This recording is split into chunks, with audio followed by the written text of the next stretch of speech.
What's going on, my peoples? It's your boy, Mr. OBF, back one time for your mind. Make sure you guys hit the like button, hit the subscribe button, hit the bell button so you guys get the live streams when we go live. If you can, people, donate to the channel. Go to OBF The Real Cash App and donate to the channel. People, we highly appreciate anything you guys could donate to the channel. Need more information to subscribe and donate to the channel? It's down there strolling below the screen, people. Make sure you guys hit the like button when you come in and out of the building. Make sure you guys share the videos, man. It keeps the movement pushing, man. Listen, man, y'all already know what time it is, man.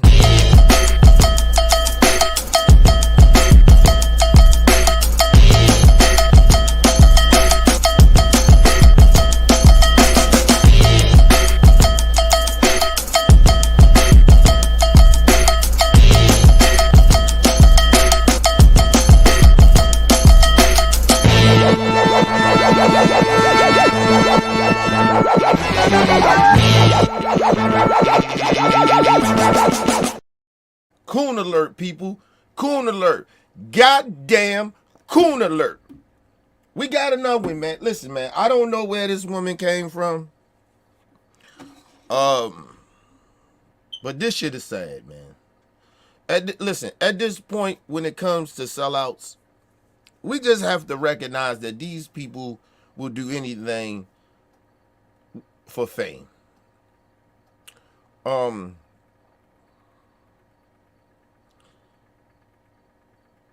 I see these people as enemies to the black community. Nothing else. I don't see where we can negotiate, where we can compromise, or anything like that. And the reason I say that, because they do the same work as white supremacists do. Now, this woman, Montgomery,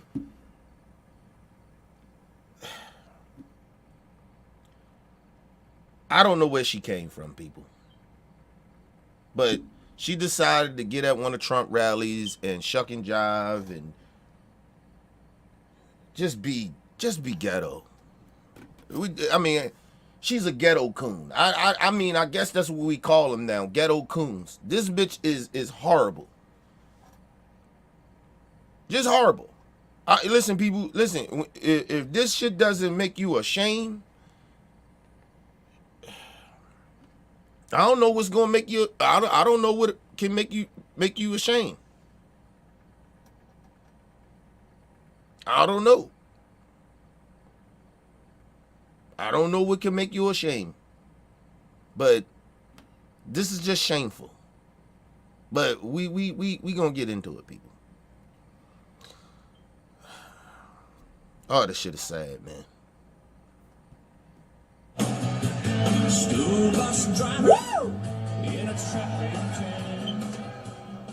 I'm so happy you all came out to see me. So, my name is Michaelah Montgomery. A lot of you guys know me as the girl from Chick-fil-A, but I am so much more than that.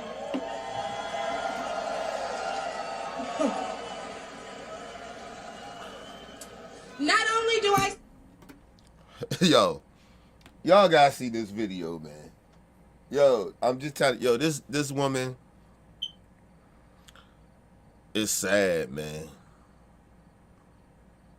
It's sad, like yo, to see black folks up there shucking and jiving and twisting and snapping their hair, that fake ass weave in their hair, because that's what that shit is. I don't even like black women with fake hair in their hair. I can't stand that shit.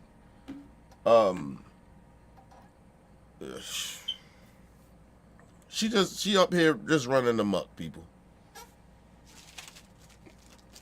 Up here just running amok. But let's get back into it. Not only do I serve as the CEO of Conserve the Culture, I am also the state director for Blexit down here in Georgia. I'm a Fulton County coordinator for America First Works. Okay, all right. Now we getting the idea where she come from.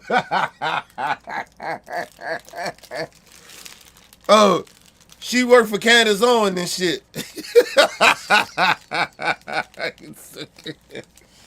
Sad. Sad, man. Sad. She worked for Candace Owens. Candace Owens in the building.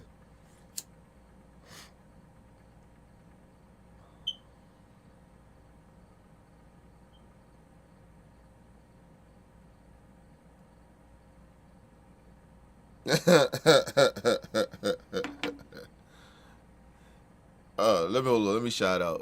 Shout out to OG in the building. What up, OG? Yo, come on, man. Hey, hey, dude. I don't even know what you talking about, bro. Hey, do you see me crying, motherfucker? I'm laughing at this shit. This shit is horrible. It's embarrassing, but it's funny. Okay. Now I understand where she come from. Okay, this is one of Candace Owens' minions. It's one of Candace Owens' cool minions. Okay, now I'm getting to understanding where this bitch came from, because I didn't know where she came from. Right, like I seen in a little Chick-fil-A shit that Trump did a photo op with some black people and lied and said he was gonna buy them Chick-fil-A and never bought them Chick-fil-A. But anyway, okay, because he never pays his bills. So she was there all hugging up on Trump and shit, like like she wanted to give him some pussy. So now we get it. Now I understand. Now we know a little bit of, she telling on herself her background. She come from Blexic. That's Candace Owens' coon little network thing that she got going on. Yo, this shit is sad, but let's move on, people. Talking about I'm more than that. Yeah, oh yeah. Yeah. You more than the Chick-fil-A girl that was cooning. You one of Candace Owens' coon minions. Okay, I get it. All right. Let's move on. Ghetto ass bitch. And I'm also launching a podcast on the Patriots Prayer Network, so put some respect on my name. So let me get this. Let me understand this. So you religious too. So let me understand this. You're a sellout, a house nigga, a Blexic coon minion, okay, and you're a fake religious person. Okay. All right, it's starting all to make sense now. Because honestly, I was genuinely trying to figure out where this woman came from. I genuinely did. I genuinely wanted to know where this woman came from. Because she just came out of the blue. And for Trump to put her on stage with him at the Klan rally, she had to be somebody. Now we know. Okay, let's move on.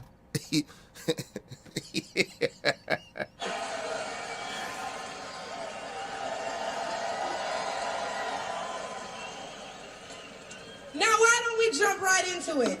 See, as a young single mother, I can tell y'all that rent is too damn high. This bitch telling all her business, ain't she? Hey, Martin and Malcolm and Nip, Kobe, Pop. This bitch telling all her. So now now it makes sense. So you probably ain't shit, right? You ghetto as fuck. You got baby daddies probably, most likely. Okay? You probably blame your baby daddies because you ain't shit. Okay? Probably fight to keep the child from the father, for all the fuck we know. Okay? So, hey man, I'm a single mother. Okay? Yeah. Let me just say this to all the women out there. No disrespect to the strong women that's out there, that single mothers that take care of their kids and they want the man in the house, but the motherfucker ain't acting right. I ain't talking about y'all. I'm talking about these ratchet bitches. Okay? These ratchet bitches that be opening their legs up to all Dick and Harry because they want some money. 'Cause they most likely whores. Okay? Listen, I don't know why these ratchet single mothers think, like, I don't know why they see that as a positive thing. Cause they're a single mother. That shit don't, that's not positive. Like, I don't know how you try to make that as a positive thing when you ain't shit. And I ain't talking about the good single mothers. I'm separating people. I'm talking about these type of chicks. Ain't excuse me. Ain't nothing proud to be a single black mother or single woman taking care of a kid by themselves. Ain't nothing honorable about that. It's actually sad, bitch. Cause most like you ain't shit, and the dude that you fuck with ain't shit. So you got bamboozled to open up your legs and have a baby by a man that ain't shit. So at the end of the day, you come to find out that you ain't shit. So two shit people had an innocent baby. That's how I look at it, cause Kenny love the kids. I don't blame the child. I blame they stupid ass parents for being stupid. But anyway, let's move on. Listen, people, I'm so glad that cause I was wild. I was out there in them streets. Listen, I am so glad that I did not have kids young. I'm so glad that I didn't have kids by a lot of them women that I was fucking. And I'm just being genuinely honest. And there's no disrespect to them. It's just, hey, man. Because I ain't even gonna lie to you. When I was out in them streets, I wasn't shit. I ain't even gonna lie to y'all, man. I ain't gonna lie. See, a lot of dudes won't tell you that. They act like, oh, I was somebody. No, you wasn't, nigga. If you was out there wilding like I was, you ain't shit. Seriously. And when you really give a fuck about your kid, if you out that bitch risking your life and knowing, you can try to say, oh, I'm trying to make ends meet for my kid. Bullshit. Take your ass to work. Go work 2 jobs. We should never see you out in the streets.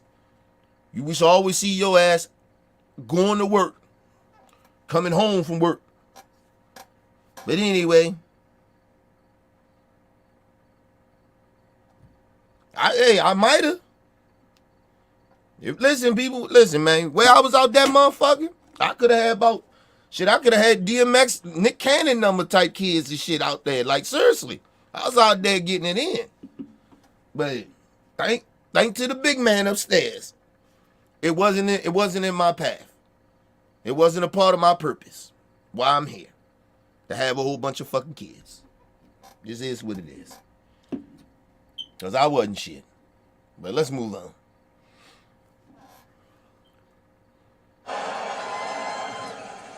I can tell you that as a young black voter, groceries are too damn high. And as an American citizen, I don't know how you know that. You getting that Brexit money, ain't you? I'm still trying to figure out why people still keep talking about groceries high. See, let's just be very, very real about this. If shit is way too high, how about some of y'all start growing your own fruits and vegetables and shit? That'll cut out some of the costs. You ever notice when people go to the market and shit, a lot of that shit that people get from the market that they get, you don't really need to be fucking with. Like, honestly. Like, a lot of that chips and all that shit, you know, all them snacks and shit, that shit ain't be for me. That be for my daughter. I don't eat that shit. Like, honestly. The whole time I kind of eat chips is if I'm eating a cold cut or something. Like honestly, I don't really eat chips. I don't eat candy. I'm not saying I don't eat it. I'm just saying there's no shit that I consistently eat. I don't, like, I have to have like a rush for that shit. Not a rush, but like when I take my sleeping pills, one of the side effects I get a sugar rush. I like it because I don't eat sugar and shit like that. So I usually gotta have a soda or something sweet. You know what I mean? I don't even eat cereal, and I don't really drink milk like that. But for some weird reason, when I take my sleeping pills and shit, I get a fucking sugar rush. So I gotta have some cereal or something. Like, that's the only time I eat shit like that. But I rarely eat shit like that. But a lot of times you notice people go to market, you see what's in their cart, they got a whole bunch of junk food. And they complaining, oh, junk food is they basically saying junk food is too high. You shouldn't be eating that shit anyway. But anyway, let's move on, man. You shouldn't be wanting to get that shit to your kids that much. I don't give my daughter that much shit. She like, we buy it, but she asks if she can get something. I tell her that. You don't just go grab chips and shit and juices and shit like that. You know, it's a, you know, we make sure she get that shit in portions. And you don't just go in there and just eat snacks and drink juice all fucking day. Eat ice cream all fucking day. No. You know what I mean? Eat some motherfucking vegetables. Go get it. You want something sweet? Go get it. Go get some cherries, some oranges or some shit.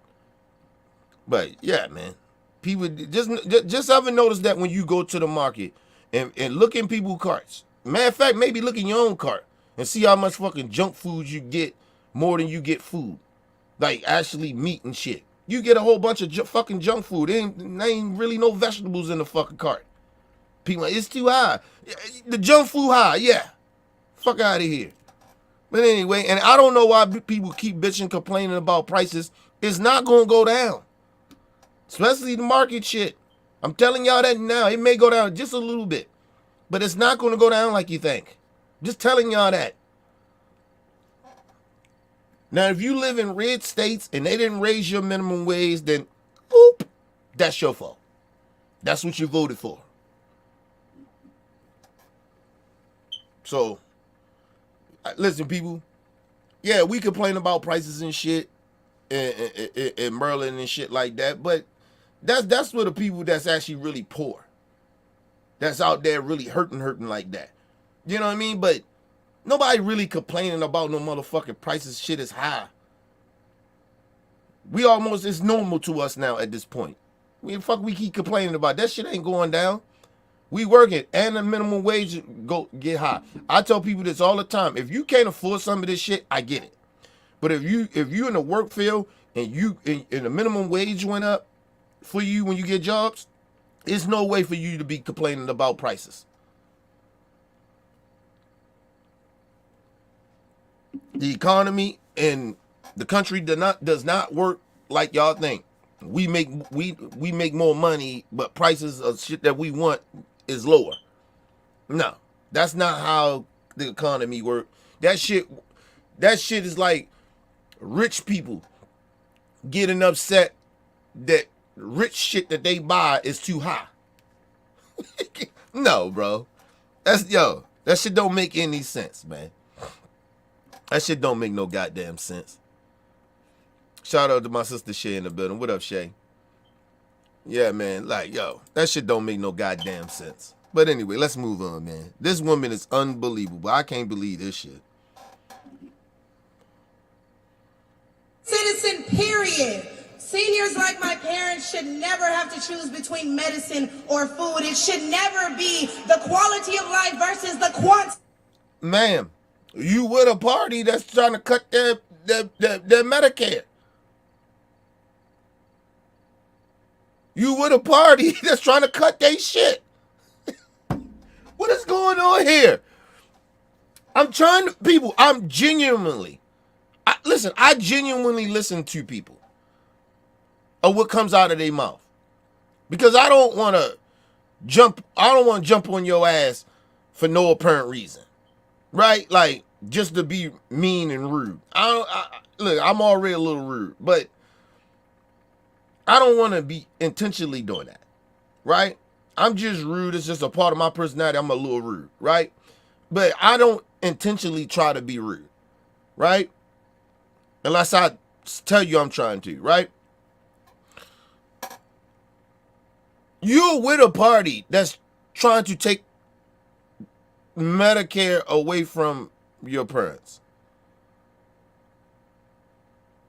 They trying to cut Social Security completely. Not cut it, just cut it. They want to get rid of it. Did you read Project 2025, bitch? Do you understand what party you in? Like, do you actually really pay attention to what the politicians are talking about? That's on your side?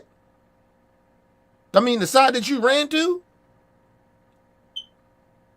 Like, I don't understand what you complaining about. You're what? Let's move on, man. Let's move on. Is the quantity of life. And I don't want to hear, oh, but we capped the price of insulin and lowered the price of all these medicines. Yeah, but you raised the price of everything else, so it's about time to start telling the truth to Americans. First of all, lady, you're lying again. Please, you're not that intelligent. Ma'am, ma'am, listen to me. My black sister, listen to me. You're not that damn bright. Come on, oh, well, you lowered prescription drugs and all that, but everything is way too goddamn high, and you raised it. The Biden administration didn't raise prices, didn't raise groceries. Bitch, what are you talking about? They didn't raise taxes and shit or raise property taxes. That's the corporations, bitch. Do you know what the... Ma'am, do you know what the president and his administration actually can do and have control of, and what they actually do? What are you talking about?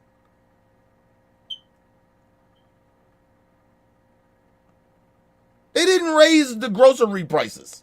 They didn't raise gas prices. Like, what the fuck are you talking about? And I hear stupid Trump supporters say, well, gas is very low under Trump, even under the pandemic. That's because nobody was fucking driving. We was in a pandemic. Nobody was traveling. Yo, what is going on here? Why are we living in the twilight zone? Why is it every time I turn and see shit, people saying all types of stupid shit that they have no clue what they talking about, or if they do, they intentionally lying to stupid people like this. I don't understand, bro. Yo, we are in the sometimes I tell y'all, having technology and having access to shit as fast as we get it, it's a good and it's a bad thing. Because now, people that lie, steal, bamboozle, mind fuck people, because it's a gift for that shit. I don't give a fuck. People say it's fucked up, but it's a gift to do that to people. If you can do that to somebody and to hundreds of people or 3 or 4 people to one person, that's a fucking gift to have. Like, really, truly, even though it's a horrible thing, but it's a gift to have. These people are on the internet. These people are amongst us, roaming around, pretending that what they're talking about is truth. Contradicting everything that they say. Listen, anytime I hear a Trump supporter, they don't believe what they're saying. They can't, because they intentionally ignore facts. So you can't believe in what you're talking about. But anyway, let's move on. Americans and let them know exactly what they're signing up for if they want to vote for Kamala Harris. We need to vote based on facts and not feelings. See, under Harris and Biden, the average Georgia household is losing $1,060 per month, and inflation is at 21.4%. And due to the war on energy, average gas prices have reached record highs for the state. We also did a poll, and 80% of us ask yourself why. See, the problem with these people, this is what I don't like about politics. This is why I really genuinely, people, I talk about politics a lot, but this is the reason why I don't like talking about it, right? Is because you have people out here putting out bad information on purpose, lying to get someone elected, or the person is trying to get elected, lying about shit for no apparent reason. But This is why I truly, genuinely don't like it. Is because these people are talking this, they're lying and making up shit, and I know they lying. Or they're not telling the whole truth, so it's basically a lie. If you ain't gonna tell the whole truth, that means you're lying. You're withholding the truth. Withholding some of the truth. Listen, people, the reason we are in this predicament, it is not 100% because of Trump, right? But it is 50% of his. It's 50. Him and the Republican Party has to take 50% of why the country is where it is. It has nothing to do with the Biden administration. They inherited a fucked up situation because 50% of what the pandemic did. Right? Now, let me ask y'all a question. This is what the Republican Party suggested when the pandemic was going. We in the pandemic, right? We have a disease spreading. They just wanted people to just keep living normal lives, right? Go out, just continue to be wherever you be. Don't wear masks. Don't take the COVID shot. None of that shit, right? And people, even though we even tried to be safe, right? We still lost 1 million people from COVID. So imagine if Trump was still in office, how many more millions of people would have died? If we just listen to the Trump administration and the Republicans. You know how many more millions of people probably would have died? Because of they ignorant stupidity and they greed for money. And she's sitting there and talking about shit is way too. I'd rather for shit to be as high as it is than I wish shit was high then. I'd rather shit be high, right? Then we lost all those millions of people. That's human beings. That's people's lives. This bitch talking about I can't survive. You sitting up there with probably some Gucci shades or some shit on, so how you can't afford nothing? See, in the pandemic, what people needed to understand, what a lot of people didn't get, regardless if we get back on track to doing shit, get frugal. You don't know when the next economy shit goes wrong or pandemic may happen. You don't know if you're going to lose your job or not. So, prepare for that. Stop going out here buying Jordans and sneakers and trying to get a boat or whatever the fuck people was trying to do. Stop going out to the market and buying all this shit that ain't good for you anyway. Stack up on some healthy shit. Get on a healthy kick. You wouldn't have to keep going to the fucking market to get this most expensive shit. How about you could have just built your garden and grew your own goddamn fruits and vegetables? See, we live in a time where people is not fully lazy, but we have got a little lazy about, like, old school shit is cool to keep sometimes, right? We don't want to go living in the past, but sometimes, that pandemic happened, motherfuckers was hurting. Motherfuckers was hurting.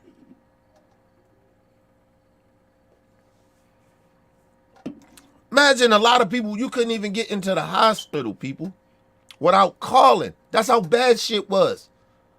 Then you had dumbass nurses and stupid doctors or whoever it was, mainly nurses, some dumb nurses talking about, we don't believe in masks and all this. Man, get the fuck out of here. How the fuck you don't believe in medicine?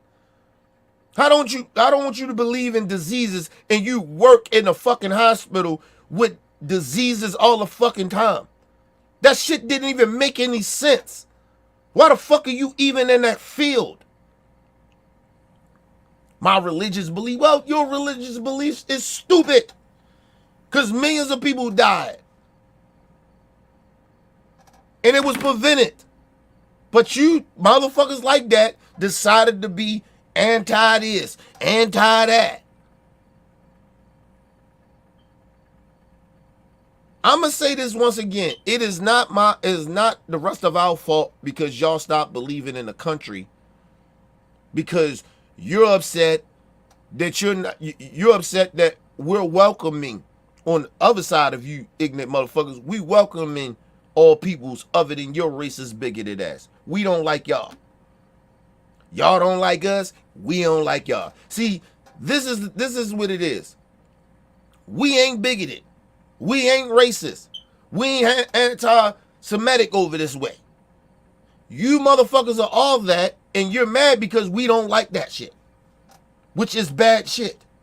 With its disrespectful shit, with its inhumane shit. Because at the end of the day, we are human beings. Even though that you're a bunch of bigots and racists, I don't wish harm on you. But you wish harm on the rest of us. See, this is what this really is about.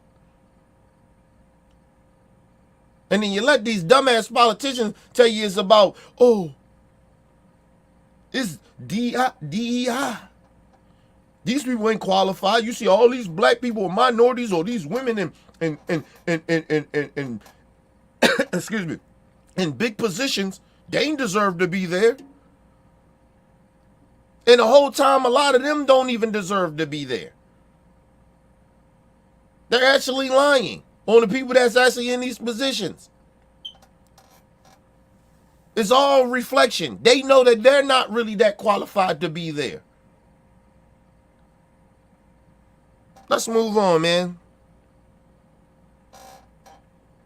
Of us black Americans are not happy with the current state of the economy, so I'm going to need 80% of y'all to vote accordingly in November. They love me. Let me say this.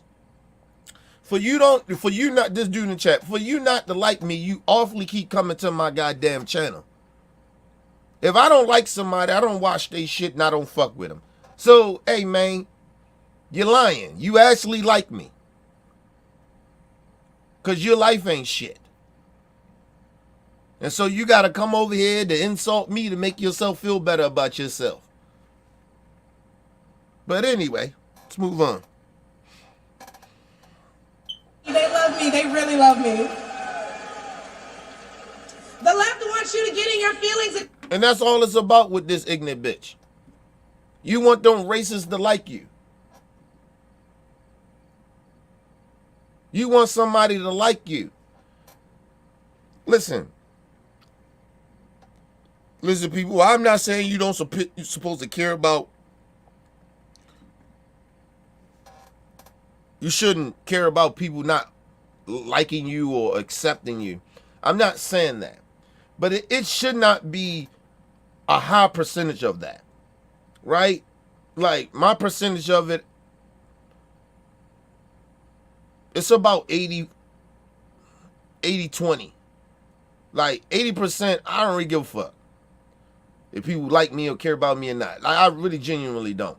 But 20% of me care because a part of me is a decent human being and I'm a human being. So you have emotions, you know, you don't want to be disliked. You know what I mean? You know what I mean? You don't want people to judge you on bullshit without knowing you. Like, so yeah, you want people to care and accept you and like you, but it shouldn't be a high percentage. She's out there, they like me, they really like me. Who says that? Who says that? You know who says that? People that have low self-esteem about themselves. Nobody says no shit like that. It was like the same shit what Candace Owens said. Something about like black people. I'm paraphrasing here a little bit, people. She was like, "Oh, black people accepting me now. The black community are really accepting me now." Who says that? Who says that? Somebody that has low self-esteem and know that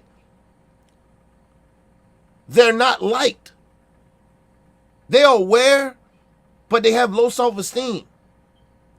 Nobody says that. Yo, no black person says shit like that. And you ain't gotta be like this super black militant black person. Black people don't talk like that that's connected to their people. They don't have to talk like that. Oh, black people accept me now in the black community. Like, what the fuck?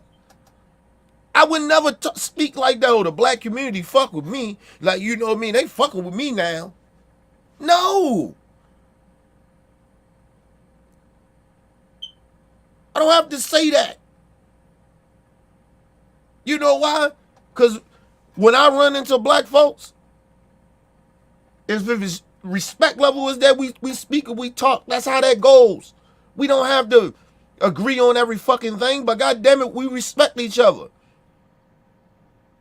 We speak the same language, baby.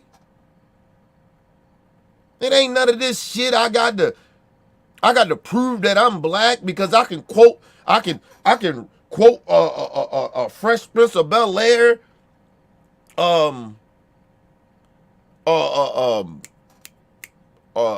television, what the fuck was it? Television song. And I thought it actually was insulting that even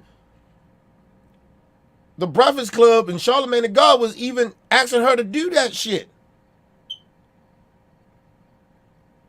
Like, why would you ask a black person to do some shit like that? Because you don't feel that they black. Or well, they don't embrace their blackness. Listen, Canizons and people like her are corny ass black folks. And people, we have corny black folks that's not cooning. Right? They're just not, I wouldn't even call them corny. They're just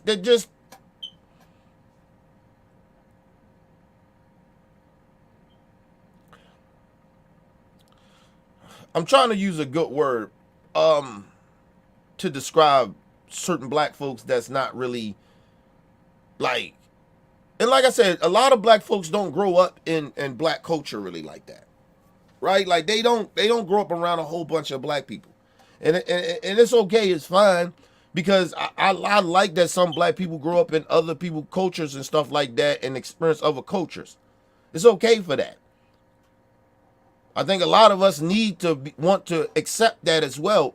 That if you know certain black people that just grew up with only black people, you want to experience other races of people culture, right? So you can be well-rounded about what the fuck is going on in real life. But some black people just don't grow up with a whole bunch of black people. They just don't. They don't get, like, honestly. And it's okay. Long as they don't disrespect their people. I have no problem with that. I don't have problems with some black folks talking very proper and different from a lot of us. Right? That grew up around black people. I don't have a problem with that. I'm glad my brothers and sisters getting the education that they get. I'm glad that they understand how the business world works or how society kind of works outside of just the black community. I'm okay with that. There's nothing wrong with that shit. And anybody has a problem with that in the black community are a bunch of fucking idiots anyway. But for black folks to even say the black community accepts me, they like me, that's some weird shit.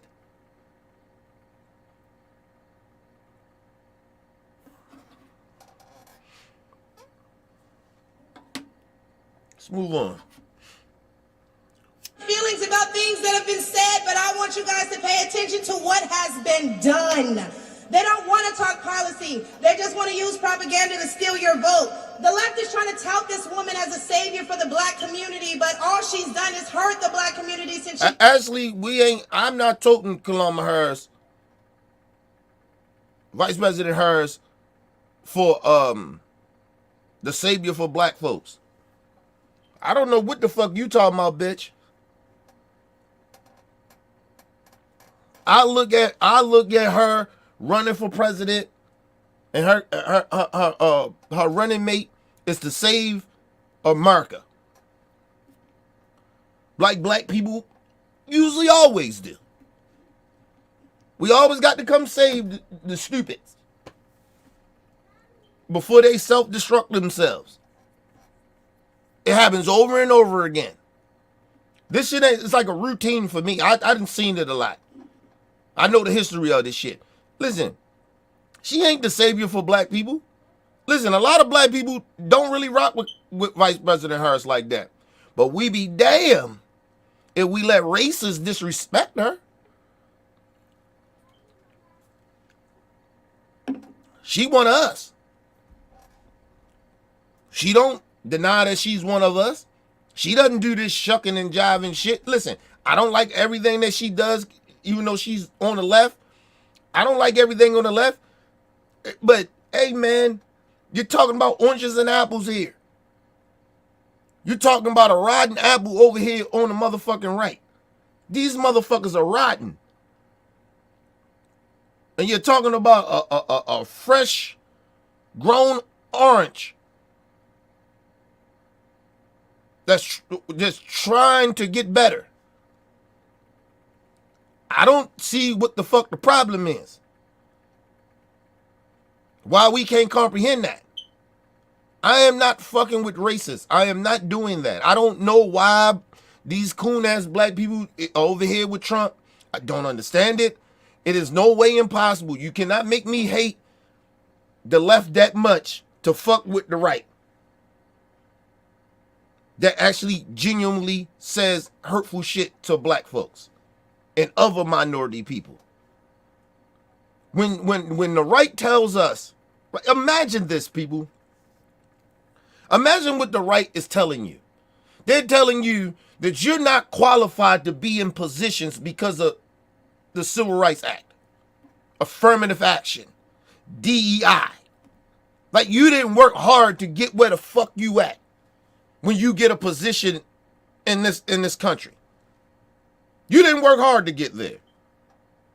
So if they see you there, they question why you there. Oh, you think they qualified? Really? Imagine if black people said that to white folks. We don't think you qualified. Anytime we see y'all in high positions, are you qualified to? And you ain't said nothing wrong to me. But I automatically assume that you're not qualified. Think about how insulting that is. That's what the right is telling black folks. Regardless of what you think about the left, that is what the right is telling you. Is the left telling you that? No. So, sorry to all the so-called militant black brothers and sisters that want to get out here and tell me how bad Kamala Harris is and the left is. All you want. I know this side right here telling me that I'm not qualified to even be in a position that I'm in. Because they got to question it because of affirmative action. But we supposed to sit here and act like we got to listen to this side about their policies. Really, nigga? I don't give a fuck what their policies are. You can't insult me and my people and then act like, oh, now listen to my policies. What? Well, first of all, I can't get over how you just insulted me. But anyway, let's move on.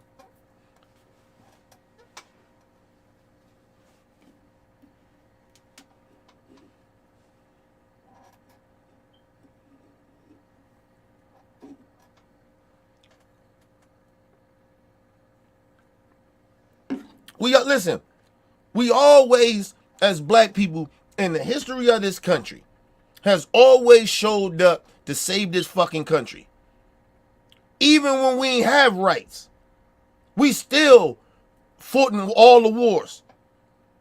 When we ain't have rights, well, we came home and we couldn't sit at the fucking restaurants and eat with the white soldiers. Even when we was traveling to go to war, we had to sit in the back of the airplane or the tank or whatever it is.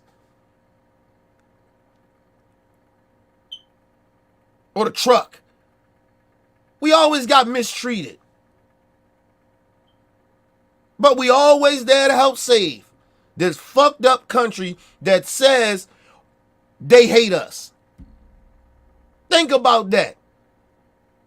But now we in 2024, and these same racist motherfuckers is trying to tell black people that we ain't qualified to be in positions because we're black. We got a hand up because of affirmative action that our country, that our people fought for, not just us, for all minorities and white women. And these white women, a lot of them, are out here telling black people we ain't qualified to be in positions because we black. We only get in these positions because we minorities or black. In 2024, but somehow these coon-ass black Negroes gonna tell me that over there with Trump is better. Fucking with that side is better. First of all, I have way too much of a high self-esteem, and I respect myself way too much to allow ignorant ass black folks that sell themselves out first, and then you sell your people out to tell me it's okay. The racists, they're not that bad. Okay. All right, man. First of all, think about this. For a person, say a motherfucker say they ain't racist in the chat. This dude, he ain't racist. The first thing came out of his mouth, he said, I'm a Baltimore Crip. I ain't never been in a gang a day in my life. Why he assume that? Because he's a fucking racist. Just think about this shit. I'm not playing stupid ass games with stupid people. But then, well, I ain't racist though. You a fucking racist, man. Let's move on. Since she came into the game.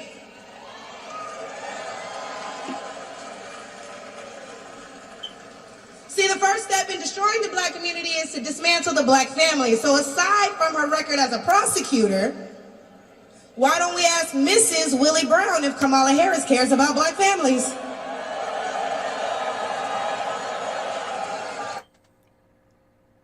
Ma'am, you're a single black mother. And you might not be a good, from what I'm seeing, it don't look like you may even be a good mother. Because how you presenting yourself out here looking like ghetto trash. Listen, I don't want to get into this, but I get into it because facts matter. First of all, when the vice president was fucking with Willie Brown, he was separated. He been separated for his wife for years. That happens in life, bitch. It is a lot of women out here fucking with dudes that's still married but been separated. What the fuck are you talking about, bitch?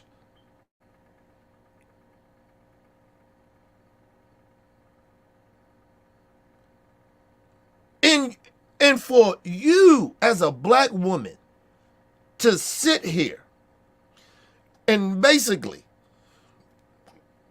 get in that stereotype of saying she fucked her way to the top. Because she's like, I'm paraphrasing here, it's basically saying that she's a whore. Let me just say this. At least if she's this, right? At least she fucked her way to the top.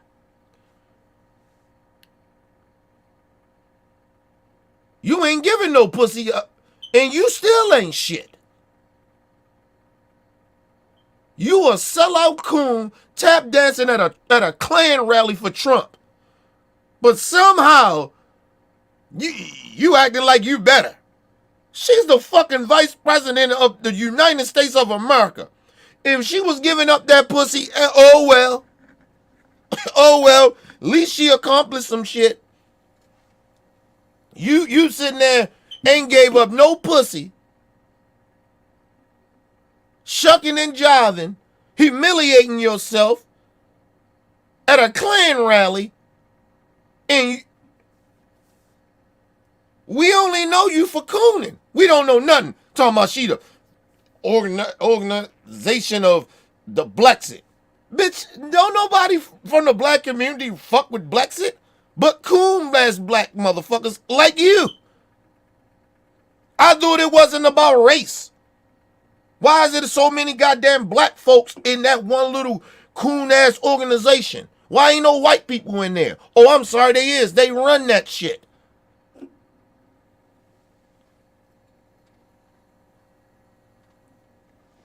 They let you house niggas try to convince the field niggas to come over there to fuck with y'all. Well, fuck with them. To sell their soul.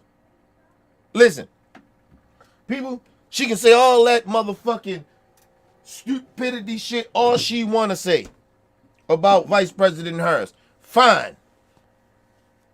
I know Vice President Harris can't say this, but I'll say it if she did. At least she the vice president.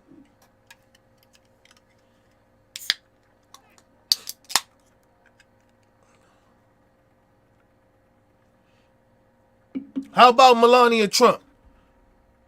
What is her qualifications to being the first lady? When she was the first lady, what was her qualifications? She wasn't even qualified to be the first lady of the United States. What the fuck this bitch done done? Playboy? Oh, I'm sorry. Oh, she's fucked her way to the top too. Fuck with a racist. She had a baby by a racist named Donald R. Trump, and the R stand for racist. That unqualified bitch was the first lady. She had no qualifications. I don't give a fuck she can speak different languages. Don't mean shit. What? She speak all them languages, people. Tell me what Melania Trump has done. I'll wait. Can you tell me anything about a background that's very important that she has done? I'll wait.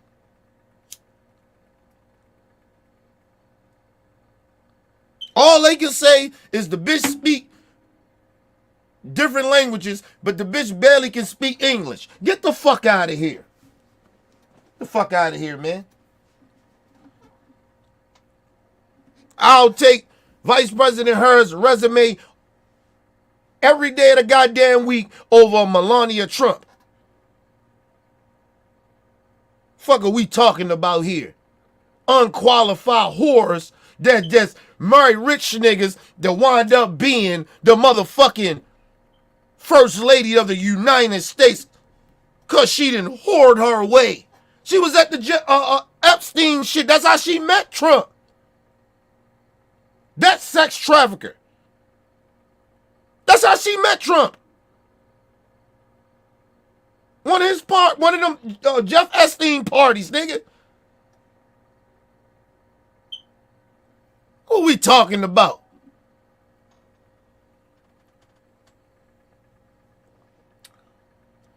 And listen, and that's all that bitch is known for, is being a baddie. That's all you can say. She was hot.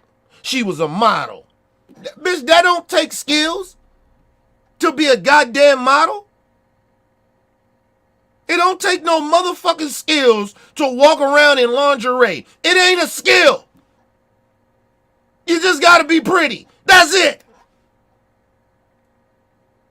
Ain't no motherfucking skill, bitch. I said give me something that was very important that she accomplished to be the fucking to be the first lady. You can't tell me that. The first thing you jump to, she a baddie.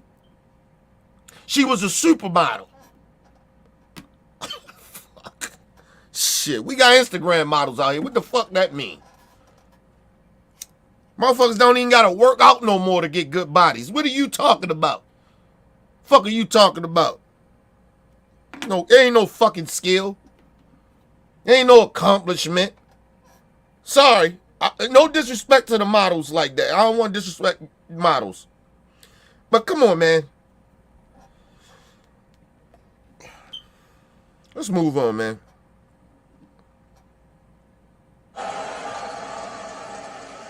I wonder if Mrs. Willie Brown, a black woman, is also with her. A few days ago, President Trump said he didn't know Vice President Harris was a black woman. So first of all, talking about. You talking about low key, Vice President Harris ain't bad looking. You ain't got to tell us that. I don't give a fuck. You think she ain't bad? No, she fine. How about that? Even Trump said it. Trump out there flirting with the woman on that racist ass social media shit X. I don't even fuck with that shit no more. Listen, he out there flirting with her. Talking about, oh, she kind of so beautiful, look like Melania Trump. Very beautiful woman. You ain't got to tell us that. She fine. We don't say she's beautiful. We say, when black people, we speak like this. This is how we know you're a corny ass racist white dude, Donald Trump. Vice President Harris is fine. That's a fine ass woman. And that means more than she's just beautiful. That's black people's lingo. Fuck wrong with you? She fine. Fuck you talking about? This one, how old is Vice President Harris? What's she about? Close to 60? Woo. Boy.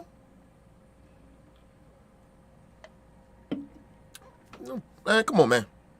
Talking about she low-key good looking. No, motherfucker, she fine. And she accomplished. I'll take her over Melania Trump racist ass any day of the week. Now, I ain't talking about sex. I'm just talking about if you put them two in front of me, I'm like, and I know what their accomplishments is, oh, I'm taking the sister.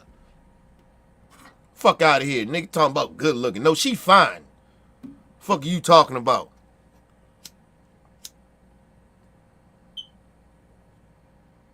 Oh, baddie. Fuck out of here. Nigga, no, she fine, nigga. Because I got to show respect. She fine. Fuck out of here. I'm going to tell you why Donald Trump and the racists is so mad at Vice President Harris right now. Because you know why?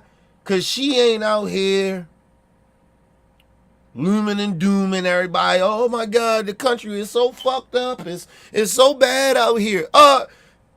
As a black person, I don't need to hear that shit all the time. I already know. So I don't need to hear about how fucked up the country is. Give me some hope. Let me see you smile. I don't need to be seeing motherfuckers. You notice I noticed too, a lot of these motherfuckers, they just mad all the time.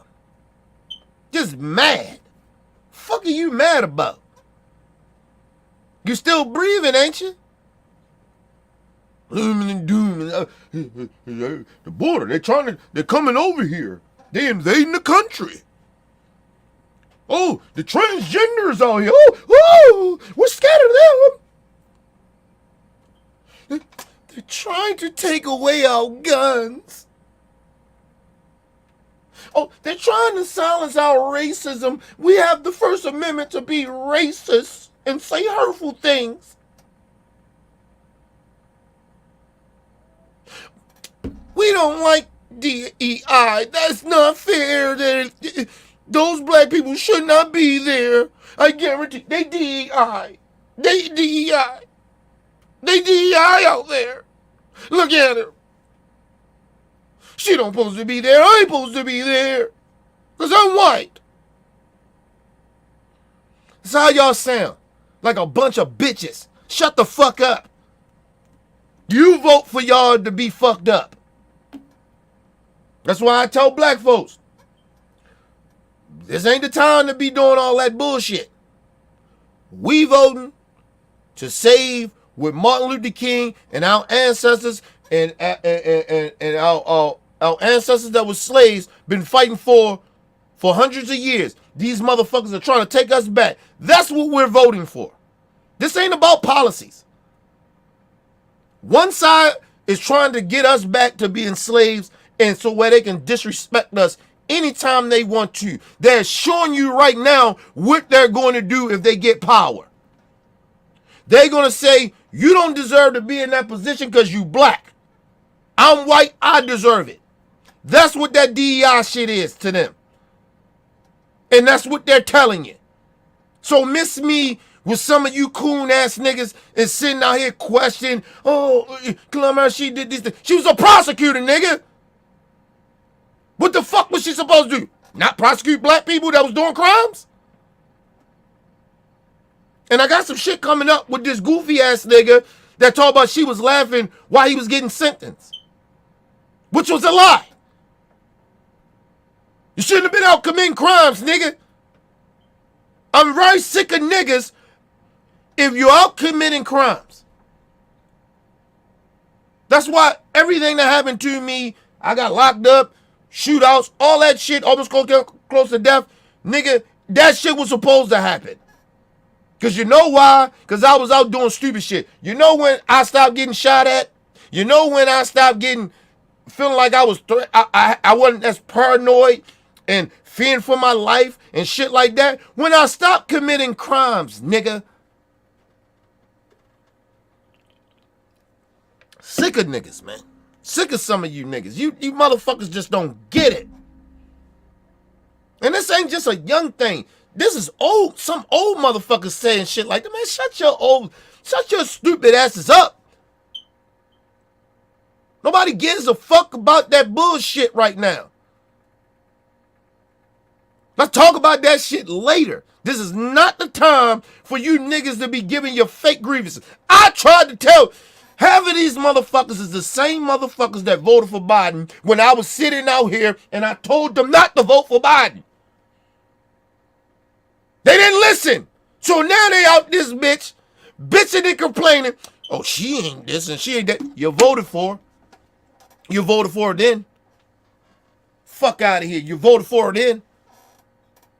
And now you don't want to vote for her now because she could be president. She was the vice president. You voted for her. You didn't just vote for Joe Biden. You voted for her too. Miss me with that shit. I'm not trying to hear that shit. Leave the vice president, leave Vice President Harris the fuck alone. I'm dead serious to some of you stupid ass black folks. Shut your dumb ass up and get on code. We don't got time for your goofiness. You motherfuckers ain't listened in 2019 when I told you motherfuckers, and a whole bunch of us told you, but you decided. Trump was so scary back then. No, bitch, he more scary now than he was then. You didn't listen to motherfuckers like me. I'm not trying to hear your grievances. Put that shit on the back burner and get your ass on code. We voting for Vice President Harris, and I'm going to tell black folks, and if you ain't going to vote, and you ain't going to vote for Vice President Harris, you motherfuckers stop acting like you give a fuck about your people. Please. I ain't saying you ain't black. I'm just saying stop acting like you care about the black community because you don't. That's my stand right now. Fuck that. I'm sick of this shit. Let's move on. I'm trying to figure out what all the outrage is about because she's only black when it's time to get elected. Now, let me just say this. My sister, nobody's questioning that you ain't black. But we can damn sure say the same thing about you. If you saying that about Vice President Harris, we can say the same thing about you.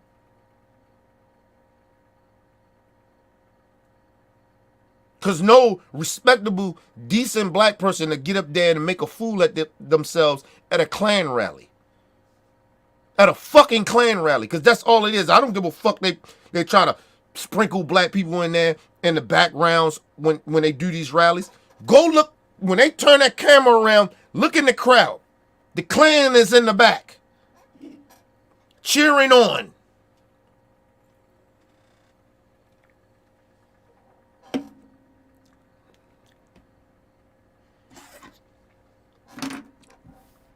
What I learned is that people, if you pay desperate Black people that ain't got shit, money, to lure their morals to do some shit, they'll do it. That's what I have learned.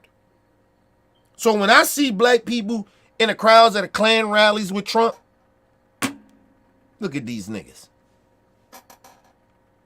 They ain't no different than you see a motherfucker on the corner begging for money. We all see them. We got them in our neighborhoods.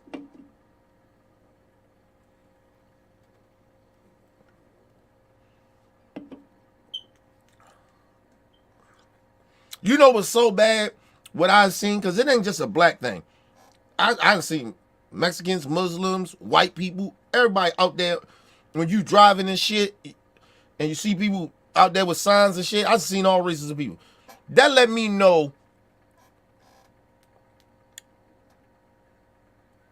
how much we don't really take care of people that's not doing well in society. Honestly, when these motherfuckers are out here all day like it's a job to beg, that shit is sad, bro. That shit's sad to me. I see people get offended by that shit when they see it. I ain't offended. Excuse me. That shit is just sad for me. To see people out here on the corner all fucking day begging like it's a 9-to-5 job. Like, yo, something wrong. Something ain't right. Yeah, some motherfuckers out there just lazy. Because if you got enough time to sit out that bitch all motherfucking day with a sign, you can go to fucking work. But there's some people out there, they out there because they really need the fucking money.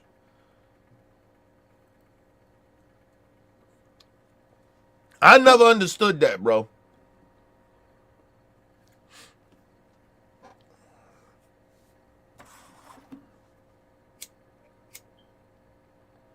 This shit's sad in America, bro. You see little young kids and shit on the corner. These motherfuckers supposed to be in school. And they out there on the corner selling water. Because they scared, or squeegees, the squeegee shit to clean your car. Because they don't want to be in the hood shooting with the violent shit. They're trying to get away from that because that's partly what it is. But these motherfuckers ain't in school.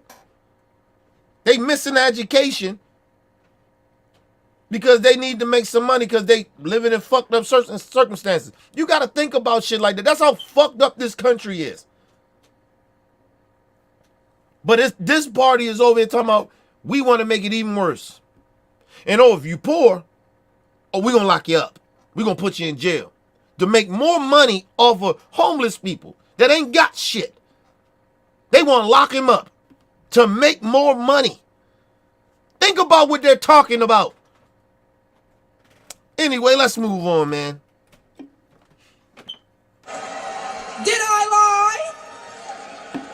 The same black people who are mad at Trump for being confused about her race, ethnicity, nationality, whatever, are seemingly forgetting that while you're touting her as a savior for black people, she identifies as an Asian woman. She chose... First of all, just like a hateful ass... And listen, I grew up in this type of environment. So what I'm about to speak about is factual shit. It is black people in our community. I've been around them. I got shit happen to me. Okay, listen. And I done seen it happen to others. When you are light-skinned black folks, it's just, it ain't a myth in the black community. This shit is factual. People that are biracial, mixed with some, they're lighter or whatever, right? They're just light-skinned black folks, but you know they mixed with something to be that goddamn light. Okay? And dark-skinned black folks has this rival of who's more black. So the light-skinned black people bully the dark-skinned black folks and mistreat them and talk about them. The same way this dark-skinned sister is talking about Vice President Harris. That shit happens in our community. But the reason for it is because this is hundreds of years of this brainwashing. Because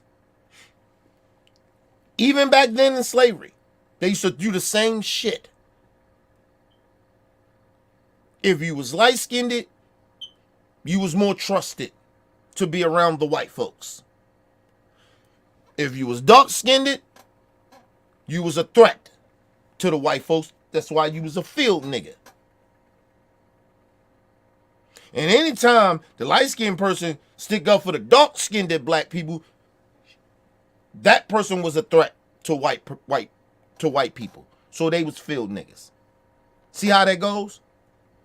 And it transitioned hundreds of years later to where we at right now, where this black sister, this black woman, she ain't my sister, but this black woman is sitting here telling Vice President Harris she doesn't claim her blackness, when we know that's not true.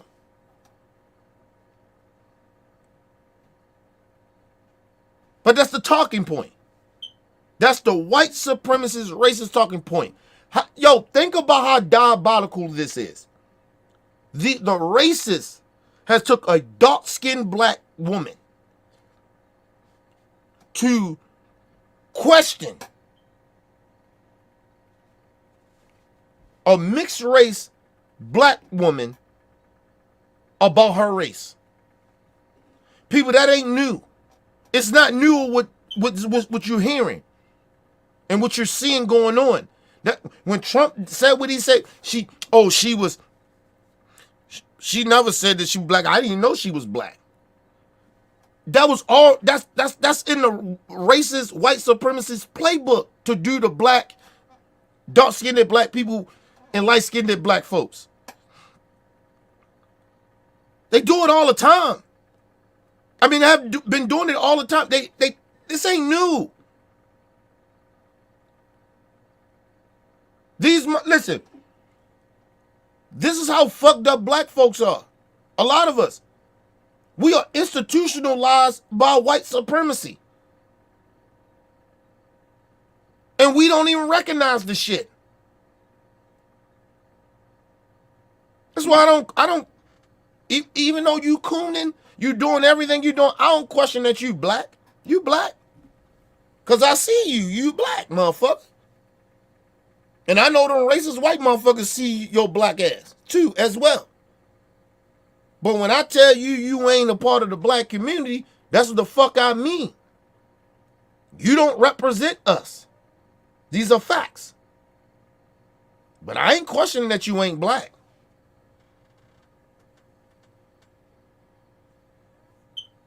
I'm not saying you ain't never claimed that you wasn't black.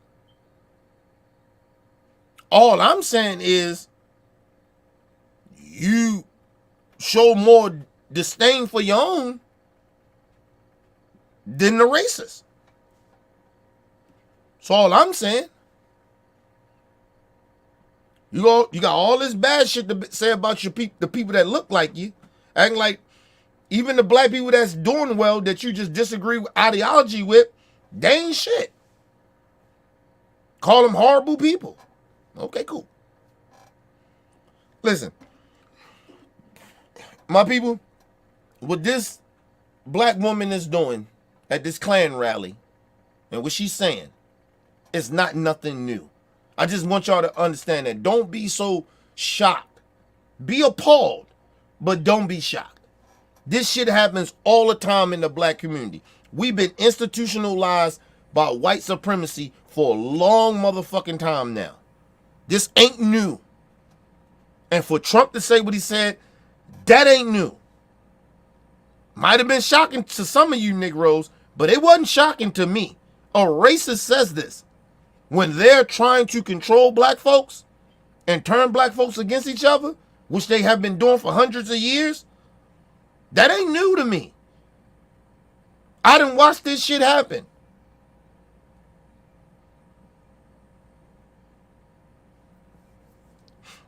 You ever get caught in the middle of dark-skinned black folks and light-skinned black folks, and I'm more of a brown skin,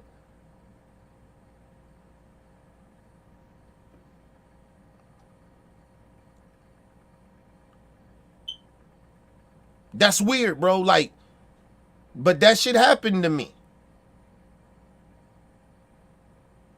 That shit happened to me. And I felt like that's why I feel bad for people that are biracial black folks. Where they black or white or they mix with something else. Like, like you don't know, you don't want to choose a side. Because you both of them. And we all won. But that's what they have done to us. They have been doing this shit to try to separate black folks. Because you got to understand, back in the day, you just had a little black and you looked a little black, nigga, you was black, even though you was biracial. It always been that way. I don't know why the fuck black people has decided to question other black people's blackness.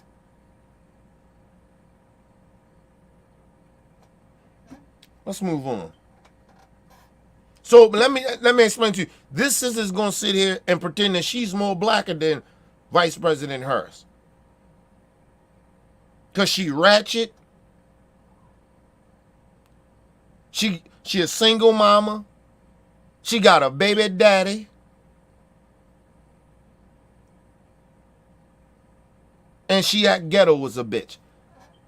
So that make you black? That's what you think blackness is about, bitch?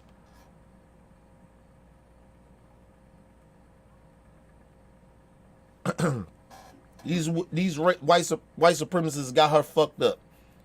She fucked up. She really fucked up. Let's move on. She chose her side and it wasn't ours. When asked if she would ever do anything specifically for black people, she said no. Whereas Trump gave us the Platinum Plan, which specifically uplifted the black community by increasing capital by almost $500 billion, creating... He didn't give us no plan. How was he gonna give us a plan when he wasn't the president? The motherfucker lost. So whatever his platinum plan was, and why, never mind, that's a whole nother stereotype I don't want to get into. He didn't give us any plan. You know why he couldn't give us a plan? Because he lost the election.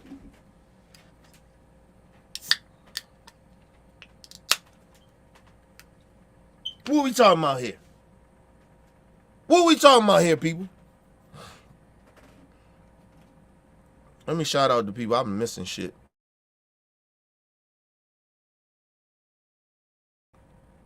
Weezy in the building. What up, Weezy?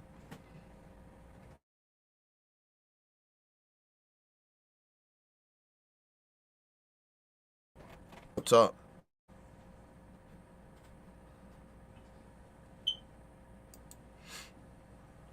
Yeah, man. How he gave us a platinum plan? He wasn't president. That's how that shit helped us.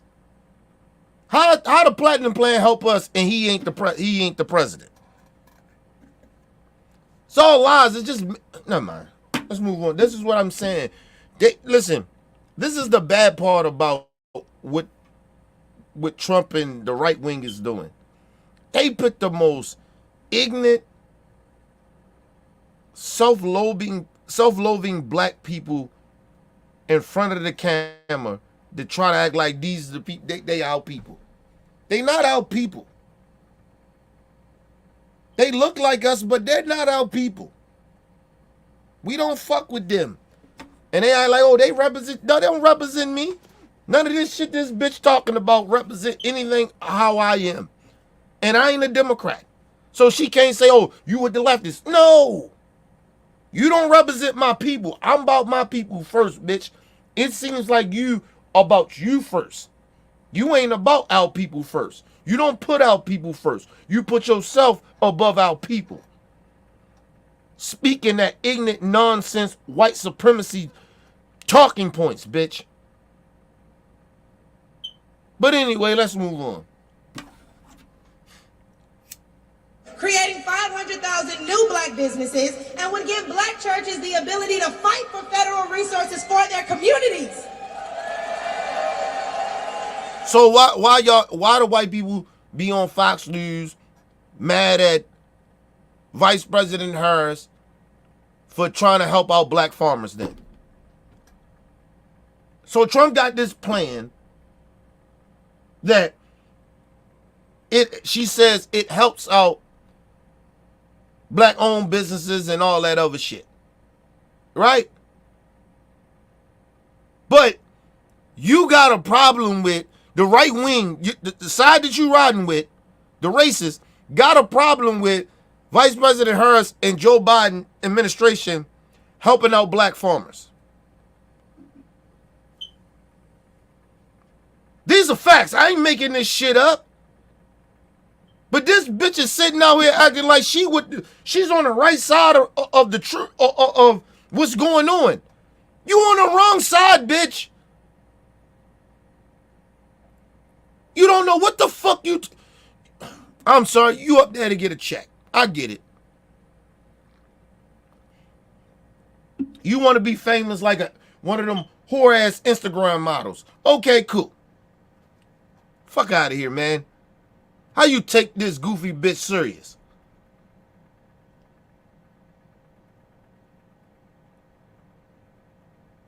She with a party that's against black farmers getting money, getting support, getting equal shit coming to them like the white farmers do.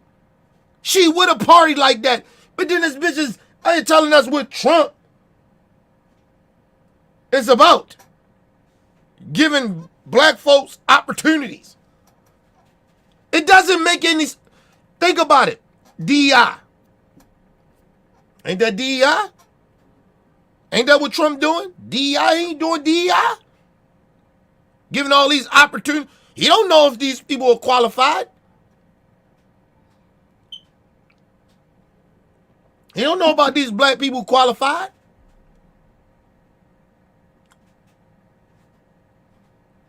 Why he trying to help them out?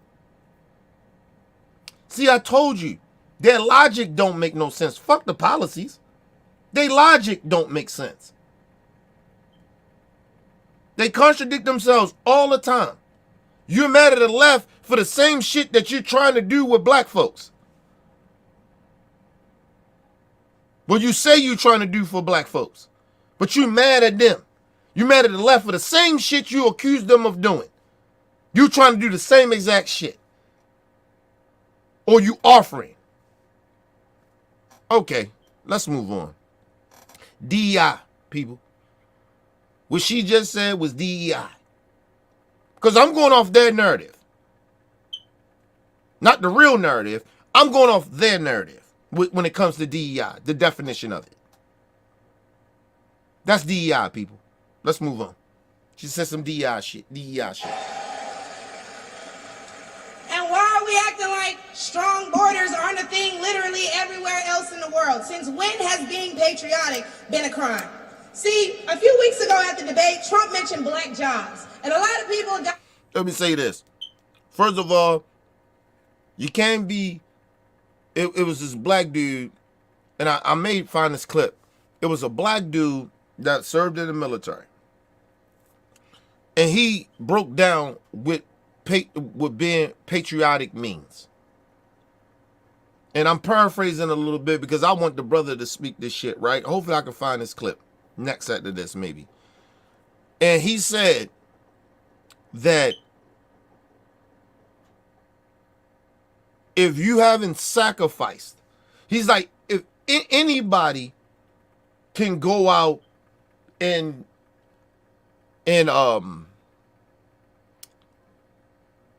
create a foundation, that's you're just a good person. You're supposed to be that, right? I'm paraphrasing, right? What he was saying, what he meant and said. You're supposed to want to do that as a decent human being. Being patriotic is different from being a decent human being. You have to be willing to go sacrifice your life for others.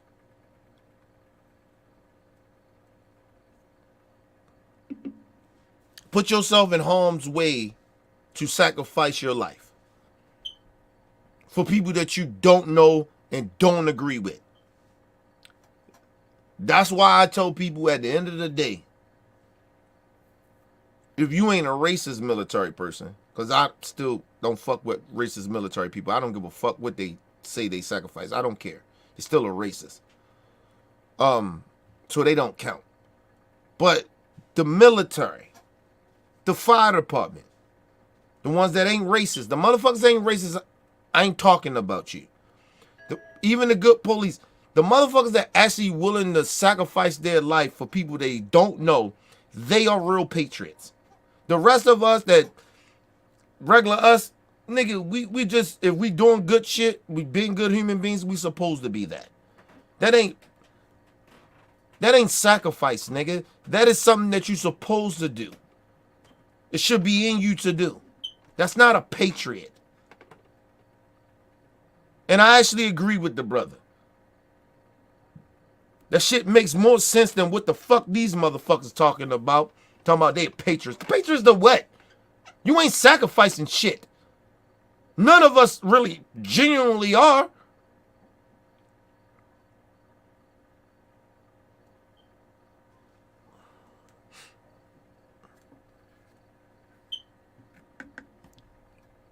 Listen, I told y'all I would never serve in the military. Just because of how the country treats black folks. That's why I wouldn't do it. But I don't disrespect the military in that way, and I don't acknowledge their service. They're the real patriots. They genuinely are. At the end of the day, they the patriots. They're the motherfuckers that, yeah, they got to get the utmost respect. Because I wouldn't do it. And it's not because I'm scared to do it. I wouldn't serve this country because I know this country don't give a fuck about black folks. But black military people don't give a fuck about that.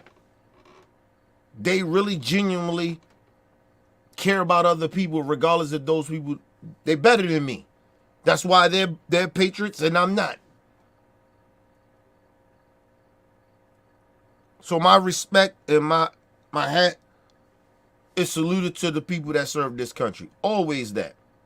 Just because I won't serve for my own reasons doesn't mean I don't respect what you sacrifice. You the real patriots. The rest of us are just fucking supposed to be good human beings. Some of us. Some of us are supposed to be good human beings.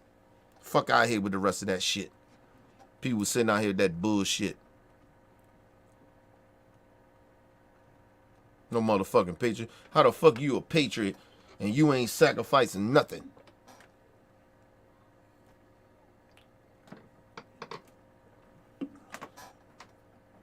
And listen, I don't believe in war, people. But sometimes, I ain't gonna say I don't totally not believe in war. Sometimes you gotta go to war. But if we can prevent war, I'm good. I want to prevent war. I'm a prevent war, motherfucker. Because when you go to war, innocent people die. That's why I don't like war. That's why I don't like violence. Innocent people can die. Honestly. And people don't really genuinely understand that shit. Let's go to a quick commercial break, people. We'll be right back.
All right, people, we back from quick commercial break. Make sure you guys hit the like button, hit the subscribe button, hit the bell button so you guys get the live streams when we go live, people.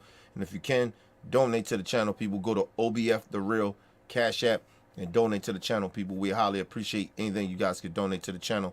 Need more information to subscribe and donate to the channel. It's down there scrolling below the screen, people.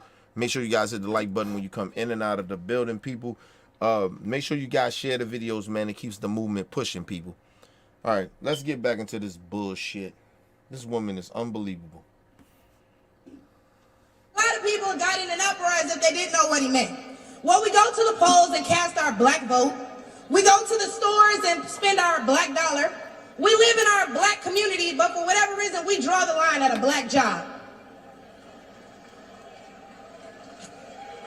Oh, but wait, because... You notice nobody clapped for that bullshit.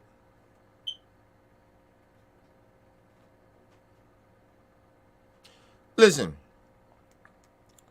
at the end of the day, politically correct is no such thing as a black job. Okay? Black people can do any fucking job. Okay? In America. In the world. It is a black person out here that can do any job. So there's no such thing as a black job.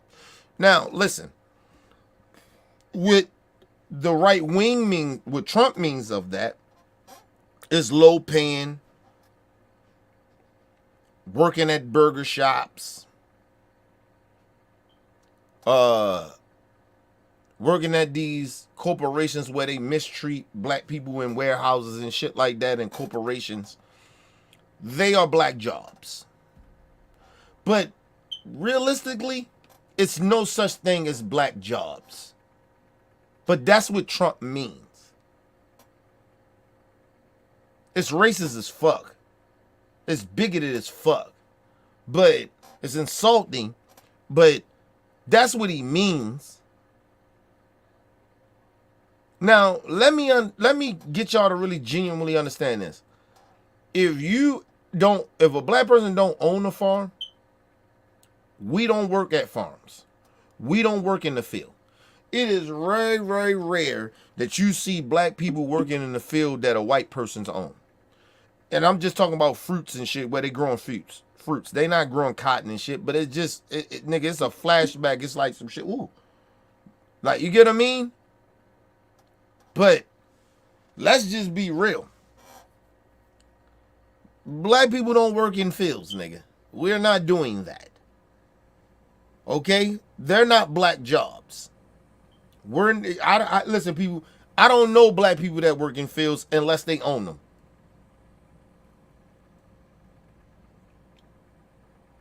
Or unless a black person owns the farm, then you may have some black people that work there. But it is very rare that you see black people working at some type of farm, picking fruit and vegetables and shit. That ain't, nigga, we get flashbacks. We don't do that shit. We don't do that. So that's not a black job. But Trump thinks that. Then we supposed to be out there picking fruit and shit. Picking vegetables up. You get what I mean? Because that's what racists think about black folks. But there's no such thing as black jobs. There's no fucking such thing.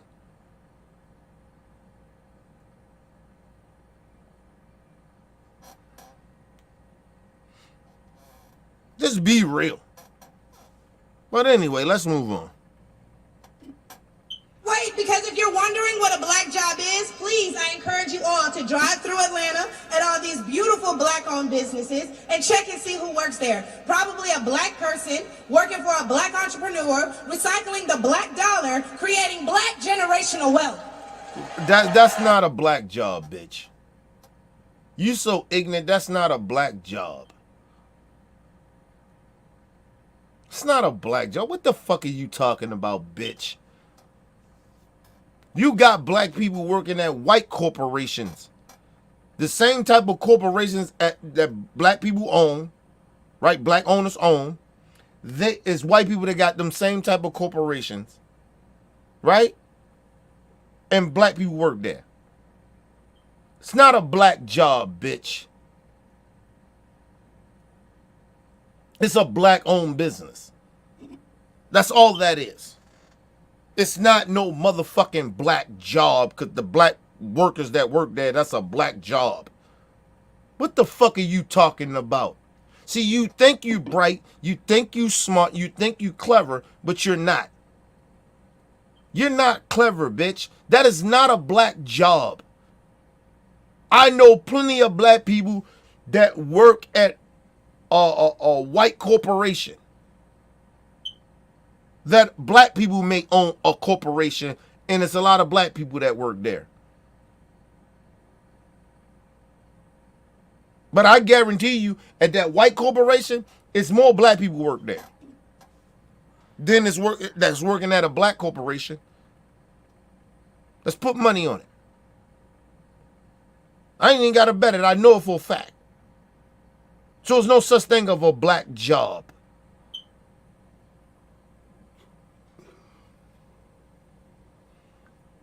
And the second part about that, to debunk that bullshit she just said, it is white people that work at white corporations does the same shit that a black person that own a corporation similar or like that work at. Does the same occupation.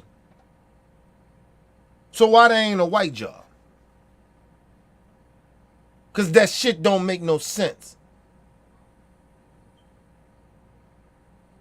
But anyway, they put the dumbest, not brightest black people on the Republican platforms to somehow represent us. Or claim that they represent us. But anyway, let's move on.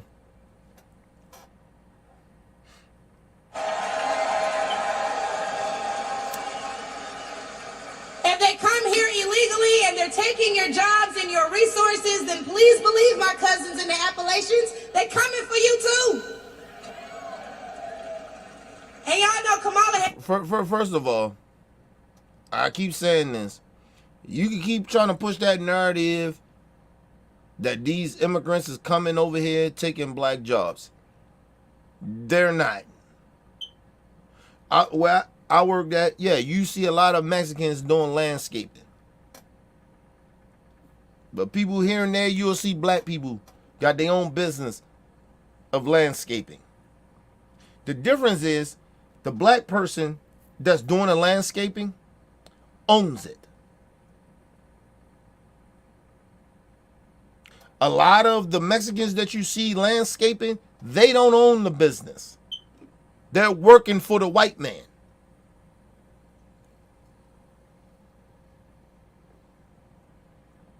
Just like thousands and millions of black people do sometimes at occupations.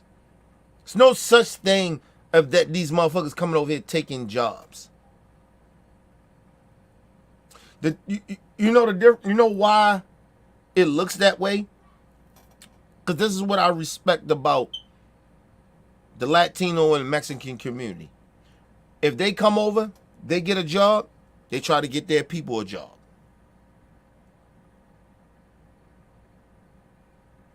Black people get a job, they don't want help. They don't want help. A lot of us don't want to help our people get a fucking job. We too divided in a way. Gatekeeping. We don't even want help.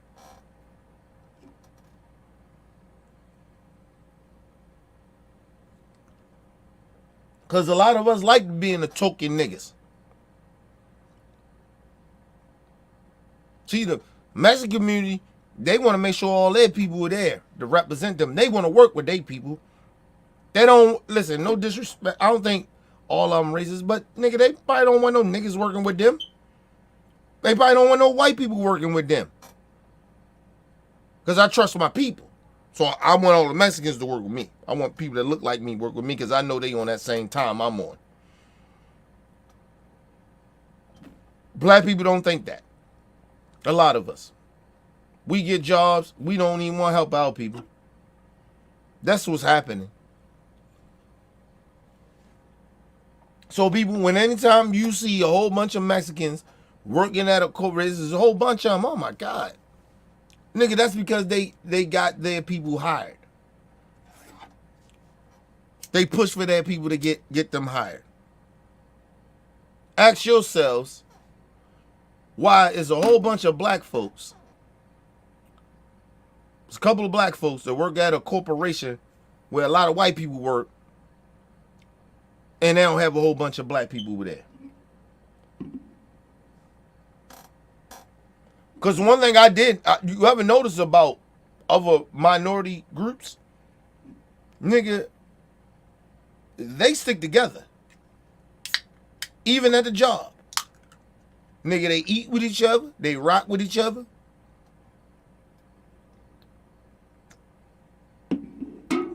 Black people keep acting like they fully free. So they hang around with all the white folks and shit like that. There's no disrespect to white people. That's good. We want to be social to everybody. Nigga, hang around your own.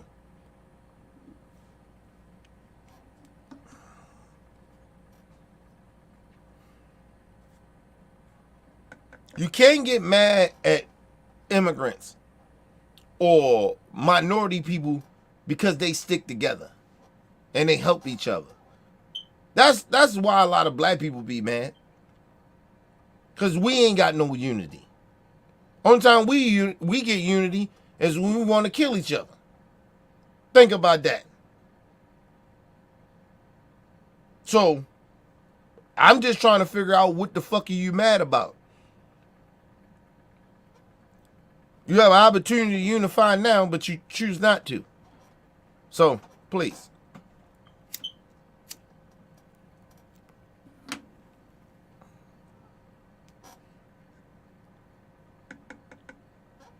Think about all the different racial groups in America. They usually stick together. They take their good with the bad of their people. Black people, we've been so bamboozled, we don't understand that. If they can do it, why we can't? Our expectations is always high for us. We always get put on this moral level of shit. But everybody else can have their shit lowered. We always got to be up here. Or we can't do this. We can't do what everybody else can do. Okay, we can't do what everybody else can do, neither can you. Fuck wrong with you.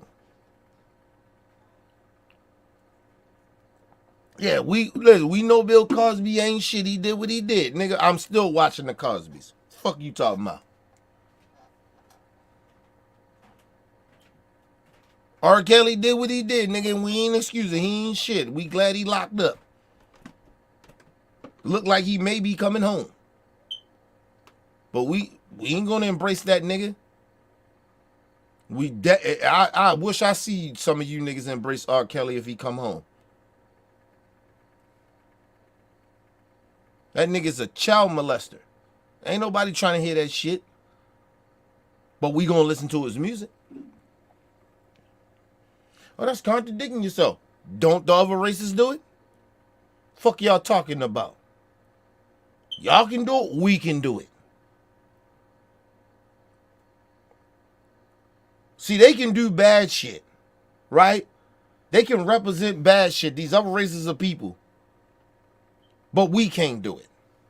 We the scum of the earth when we do it. But when we got high quality black folks that do good shit, they nitpick every fucking thing about him.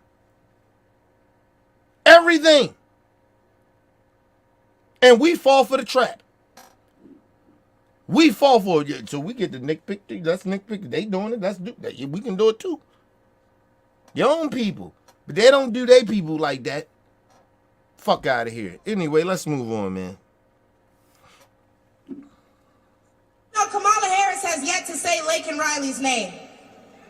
As border czar, she opened the border to millions of illegal immigrants that have flooded American streets with deadly drugs and gangs that have spiked overdoses by over 124% and brought more crime into minority communities. So how's that for black folks? Actually, they didn't. Actually, they didn't. Drugs and shit been in our community for a long time. First of all, bitch, be correct of why drugs is in our community. They ain't just in our community. They in everybody's community. You know who's getting more affected by fentanyl? White folks. That's why it's an issue. That's why they allow this coon bitch to come out here and speak that nonsense about the black community getting more affected. We've been affected by all the fucking fucked up drugs in the community. Nobody gave a fuck. Now that it's hitting the white communities, now it's an issue now. Now they're overdosing a lot.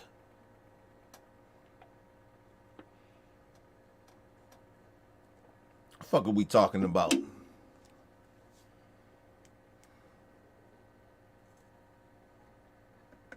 Let's just be real. Now everybody care about drugs. Now everybody care about, oh, the black community, the effect of drugs being in the community. Now you care about the overdosing in the community, in the black community. No, you don't. No, you don't. Our people been overdosing. Our people been addicted to drugs. The community been affected. Nobody gave a fuck.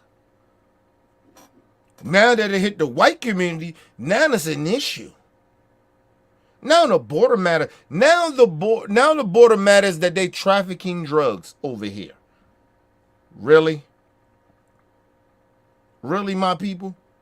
Don't fall for the okie doke. They don't give a fuck about our community of the shit getting trafficked over the border. Okay? That shit is getting trafficked over the border and it ain't just hitting our community no more. It's not just getting sold in our community no more. It's getting sold in the white community, so now they give a fuck now. And I say that to the good and the bad white people. Fuck out of here with that shit. Don't tell me about the trafficking of drugs in this country. We've been telling y'all that.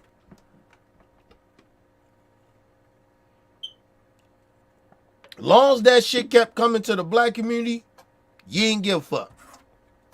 Now you care because the shit is hitting home now. So now you care.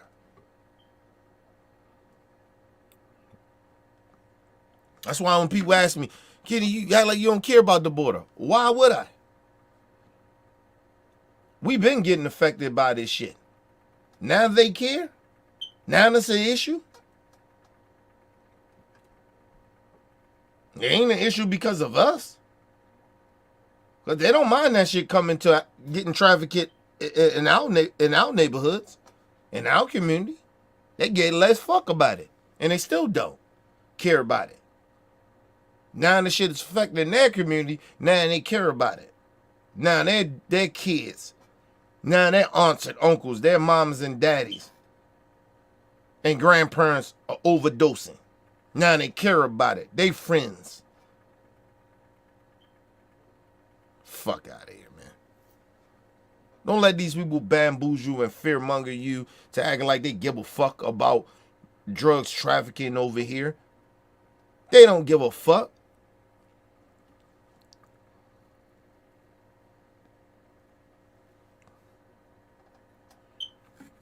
Listen, people.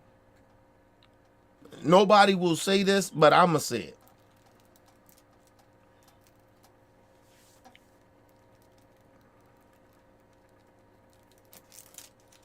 The reason that drugs get trafficked over here like that and it comes here like that is because law enforcement. Law enforcement allow this. A lot of them in law enforcement are corrupt. They are allowing it. They're getting paid to allow some of this shit to come over here. So stop acting like, oh, it's an administration. No. It is law enforcement. We got horrible people, bad people in law enforcement that's in positions of power, regardless of what their race are. People are horrible. Listen, if some people are horrible, they're desperate for money or whatever the fucking reason they do it. But it's a reason why this shit is over here.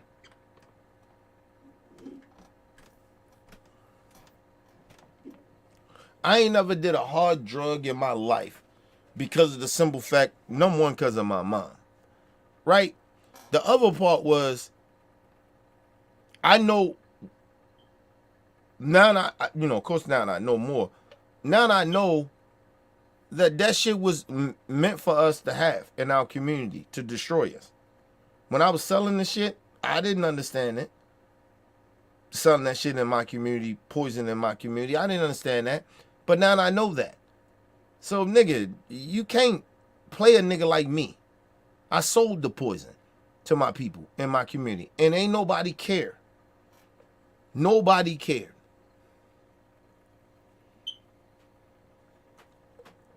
All our government wanted to happen to our people that sold it, did it, or whatever, right? Is to lock us up, throw us in jail, and treat us like modern day slaves. That's all that would happen. Now that it's happening in the white community and shit like that, now it's an epidemic. Now this shit is real. Yeah, okay.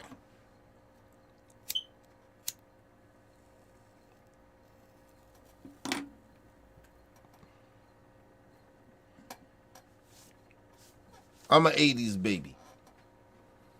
I remember the epidemic. I sold the shit in the 90s. When shit was really popping like that. Because some of the biggest drug dealers was in the 90s.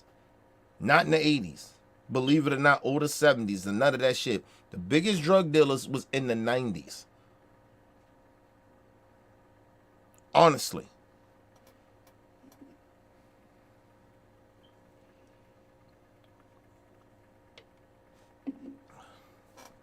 But now they care about drugs coming in the country, trafficking in the country. It was black back in the day in the 70s, the 60s and shit. It was black drug dealers that used the military to bring shit over here. It was black big time drug dealers that had connections with the Colombians, the French mafia and shit like that. We had connections with the Mexican mafia. We had them connections that was bringing that shit over here. Nobody gave a fuck about that shit. Them niggas was millionaires. They ain't give a fuck about it. I tell you about a big time drug dealer like that, right?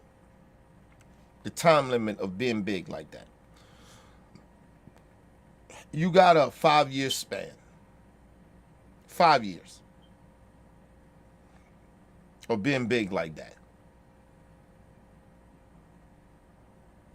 That's all the government allowed you to do back in those days. Think about all those big time black drug dealers and all the motherfuckers that was big like that. Think about how long they lasted.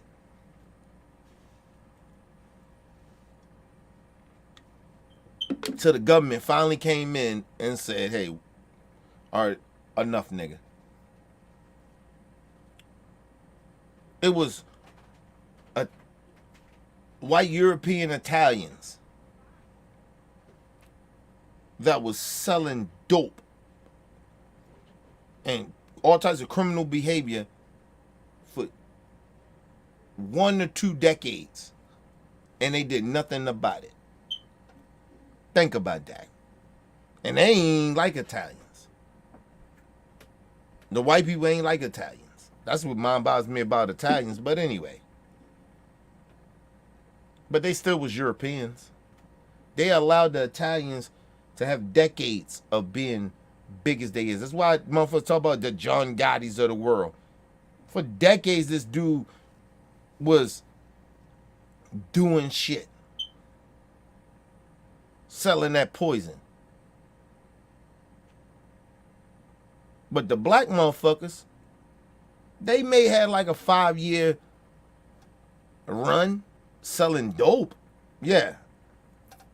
Gambling, that was a little different. Selling booze, a little different. But when it came to selling dope, I mean, selling drugs, you had 5 years. You had 5 years of a reign. People, I'm telling you. Go do the history on it. A lot of them big time drug dealers we talking about, nigga, they only did 5 years.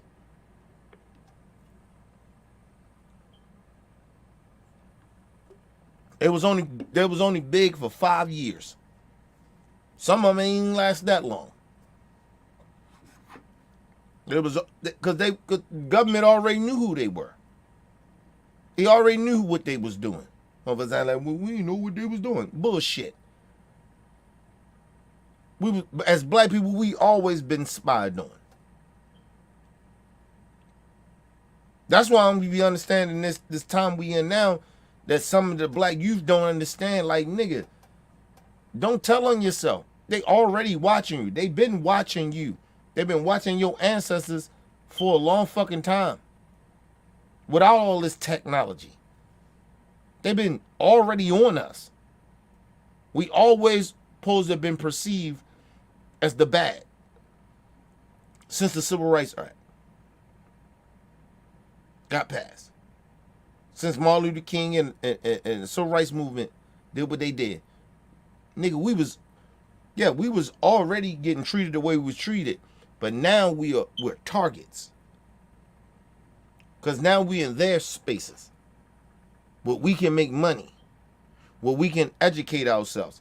And they didn't like that shit. So we always been targeted. That's why the Black Panthers went down. People keep acting like, oh, Crips and Blood started out bad. No, nigga, they was to protect the community from the racists. That's why they are demonized the way they are. But they still allow them to be Crips and Bloods. They took the Black Panthers out. Shit, they down there took the Civil Rights Movement out. Because it didn't just stop at it killed Martin Luther King. It didn't stop there. It was still Civil Rights Movement members that kept pushing for shit. These are facts. But black people a lot of our black people don't understand that. A lot of us don't understand. You niggas keep trying to pretend that these motherfuckers, the government always been against us. That's why it mind boggles me about Trump supporters. Talking about the government this and government that. Bitch, ain't nobody worrying about y'all racist ass. Nobody's worrying about y'all. And if the government all worrying about you, it's because you motherfuckers are going around doing terrorist attacks. Domestic violence shit. You on that type of stupid, goofy shit. That's the only reason they worrying about you racist pieces of shit. They don't give a fuck about y'all. They let y'all run amok. Like y'all doing now.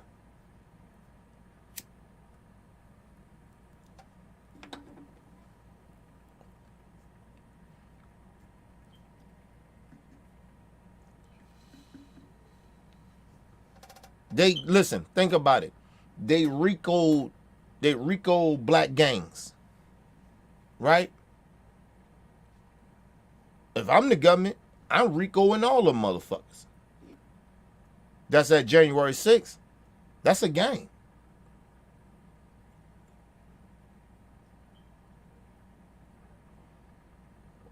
They believe in destroying. They on some domestic terrorist shit. So I'm RICOing them. It's a gang. If you look at a Crip and Blood gang, if they wearing red and all that other shit, or blue, you RICO them. Then they RICO the whole gang. But the Make America Great they got the shirts and everything on. The Nazis, all them. RICO them motherfuckers. They're a gang. But the government don't do it. They don't do it at all. They let them run amok. And then they sit here and they try to pretend to us that, oh, the government is treating you wrong. Bitch, the government ain't treating you wrong. They actually still allowing y'all to get away with being a gang. You're supposed to be RICO'd. All you white supremacists. If you're a fucking racist, you're supposed to be RICO'd. They do it to the black community.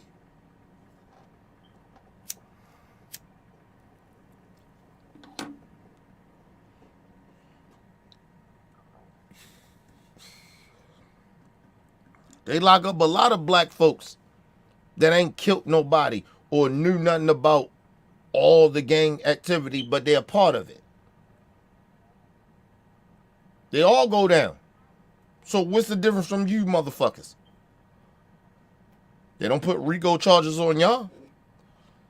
Fuck out of here.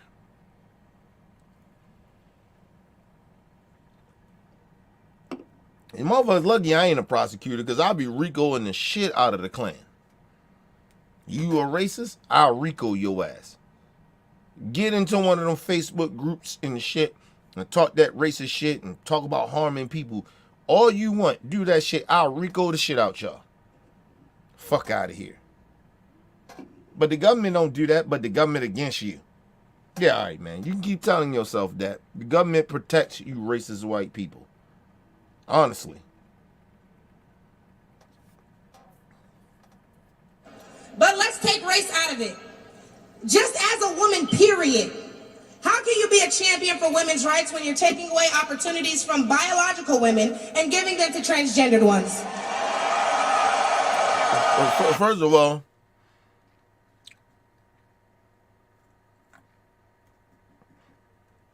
I don't know what this bitch talking about. This has nothing to do with Roe v. Wade. Transgender people has nothing to do with Roe v. Wade.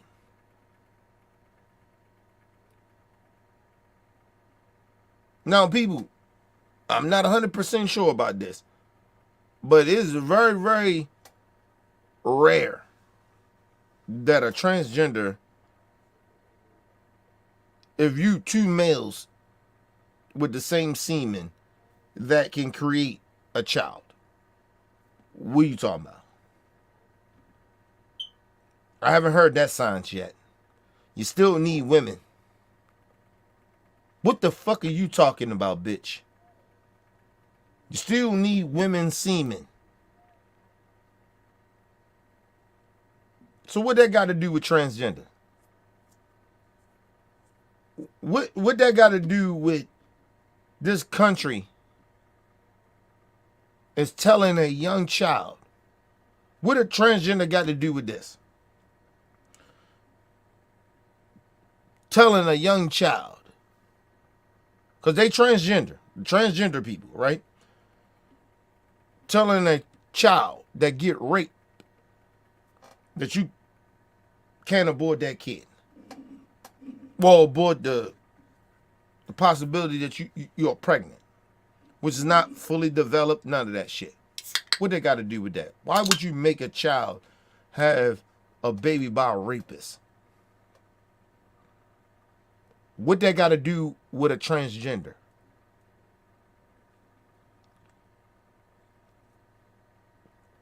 Nothing. And people, listen, I don't believe in abortions. Right? I ain't gonna say I don't believe in abortions. That's not my thing for people to have an abortions. But I'm okay with certain situations. If a child get raped by their family member or by a rapist, a grown ass person, or I don't give a fuck if it's a grown ass person, raped by another teen, I'm okay with that young person saying, no, I don't want to have his baby. I'm okay with that. So we're defending bad people, but we ain't defending the victims of rape. That's number one. Number two, listen, people. Since Roe v. Wade happened, I'm not 100% sure before that, but it is since Roe v. Wade, when it was the law of the land, before they changed it, even still to this day, even after they changed it, it has never been a case that women decides that, you know what, 9 months, I changed my mind. I don't want this kid. Abort it. It has never happened. So for them to keep saying that is so disingenuous, but it's actually insulting to women. It's actually insulting to a father. You think I would allow my wife to do, like, nigga, you think I would be with that woman? Nigga, I'd be out here first saying, yeah, they doing this now. Mind you, you can't do that. It's illegal to do that. Regardless of my feelings about it, it's illegal to do that. That's why it has never happened. Since Roe v. Wade, I'm going to go when Roe v. Wade was law. It has never happened. So they're lying. They're misleading people on purpose. There's doctors out here, you know, they can lose their license for that. Fuck their license. They can get arrested and get put in jail for that. That is not, it has never happened since Roe v. Wade. Has never happened. It ain't a case. They can't name a case. This ain't got nothing to do with late-term abortions. Got nothing to do with that. Late-term abortions happen for a reason. Nobody just, I don't want to have a kid no more. And the doctor say, okay, you don't want to have a kid no more? Okay, we do a late-term abortion. It's never happened since Roe v. Wade. It's a lie. It's made up shit. And it's because you got people that don't even believe in science or not even educated in it. But anyway, let's move on.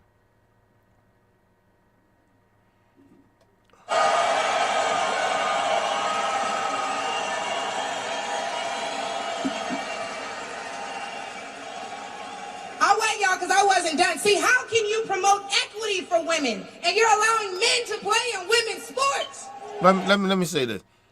Listen, dude, why are you still here? She getting ran through by Caucasians. Right? You said that, right? Listen, let me just say something to you. Just call us a nigga. Just call me a nigga. Call Vice President Harris a nigga and show your true racism. Stop doing that subliminal shit. Stop saying the shit that you saying in the fucking chat. Just call us niggas. Don't call her by her name.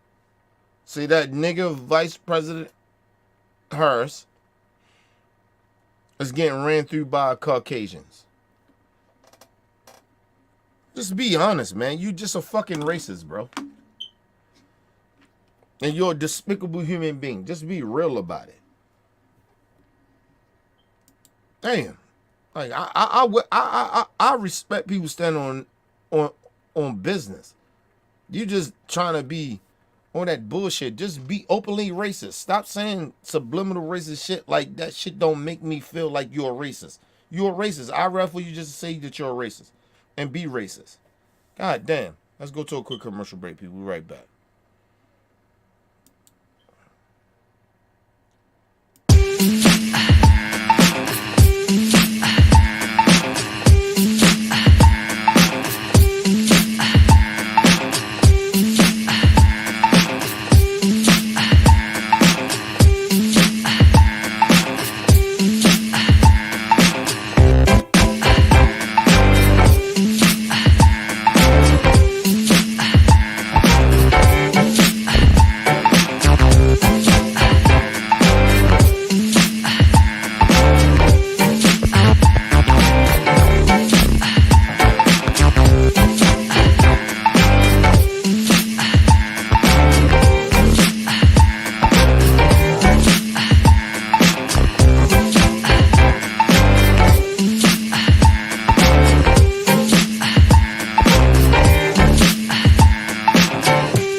right, people, I'm back from quick commercial break. Make sure you guys hit the like button, hit the subscribe button, hit the bell button so you guys get the live streams when we go live, people.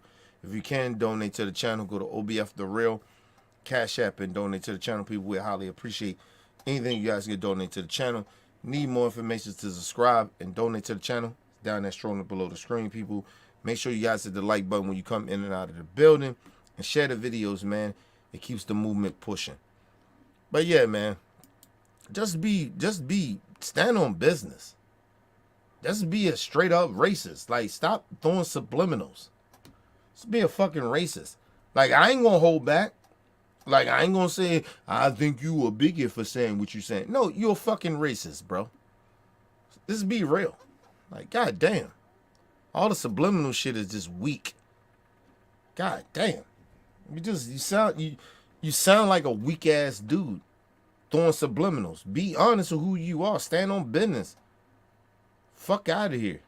I don't like racists. Stand on that you hate black people and other minorities. Stand on it. Stop throwing subliminals. You fake ass. I'm gonna start calling y'all fake ass racists.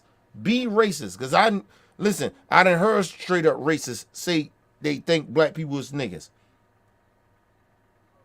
So just be honest. Be a fucking racist, bro. Stand on it.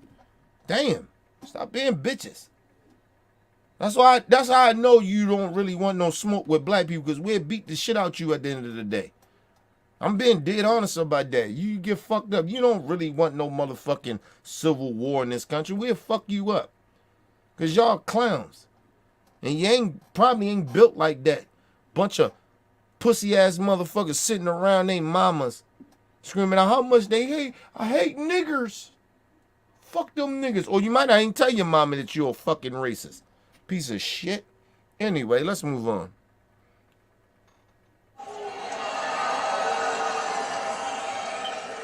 And what kind of feminist would still allow men to enter their sacred spaces, i.e. our bathrooms and school locker rooms? First of all, people, that's not happening. That's not happening. Ain't nobody allowing transgenders in high school or middle school or elementary school, people that are gay or feel like they transgender, in male locker rooms. They're not allowing transgender women that are women that's trying to transition over to men in male locker rooms. That's not happening. It's not happening, people. And listen, and I stand on this, and I'm real honest about this. I believe they need to have their own bathroom. I'm being honest about that. Genuinely. And it's not because I'm trying to be bigoted or no shit like that. I just think people that's transgenders, it's more safer for them. Because we have these hateful ass people out here that way they won't accept these people to be in the bathrooms or some shit like that. And I get it. Part of me, I get it. But the other part is like, yo, if they totally cut their shit off, or they transition over, they got the dicks or whatever, then come on in. I take a transgender a woman that was a woman transition over to a man. You got the dick. Come on in the bathroom with the men. I ain't got no problem with that. If you a woman, a man that transitions over to a woman, you cut your dick off. You gotta go in the back. You gotta sit like women. Ain't no stand-up urinals in the fucking women's bathroom. So, yeah, you don't belong in there if you got a dick. I'm sorry. I stand on that. No disrespect to the gay community. But no. Or the transgender community. You don't... No, cut your shit off. Go full-blooded. Full-blooded. Go full-blooded. I stand on that.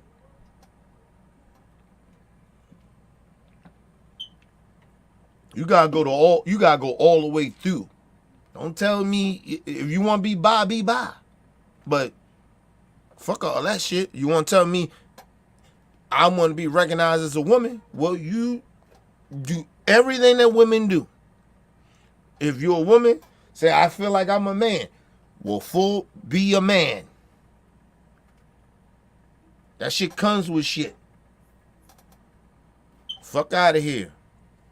It's hard out here to be a woman, and it's hard out here to be a man.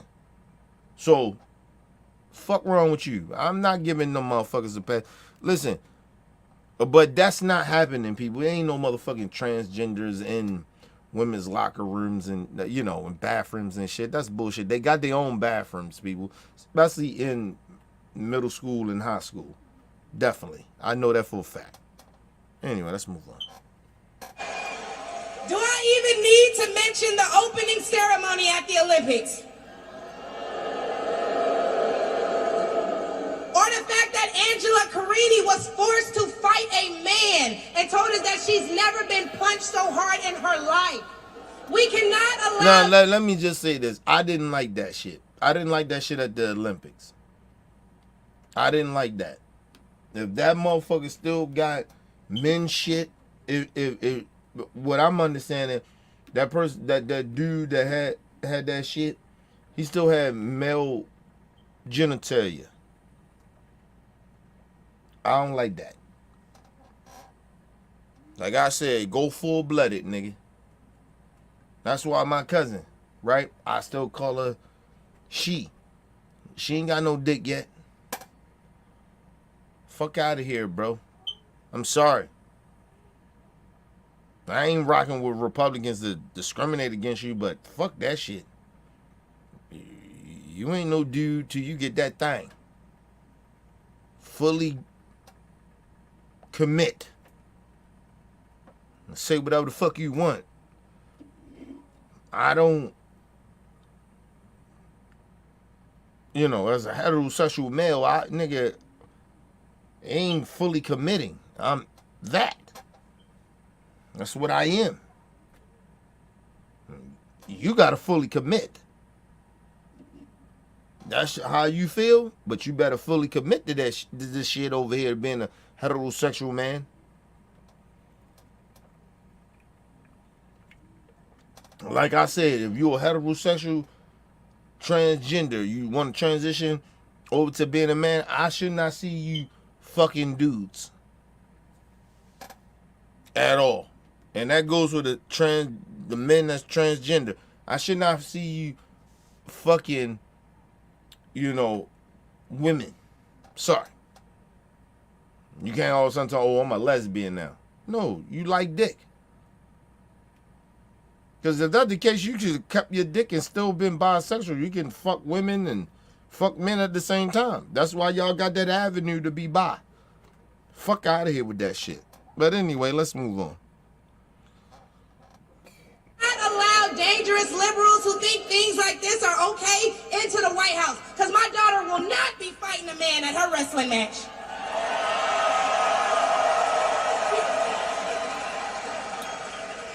Listen, lady, you just so damn ghetto and ignorant. But I'm not mad at her for that. Honestly. Even though she coming off at us on some bigotry shit, I'm not coming off at us on some bigotry shit. I respect transgenders. I respect the gay community. But no, certain shit, no. You can't be a part of. I'm sorry. That shit is not fair. It's not right. We done seen the results of it. No, we're not doing that shit. As a person that got love for the gay community, but I'm a heterosexual person. Heterosexual male. No. I do not want to see transgender dudes with dicks fighting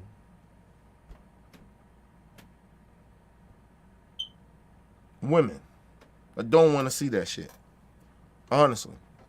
And my whole thing is, start your own league. God damn. It's not hard to do that.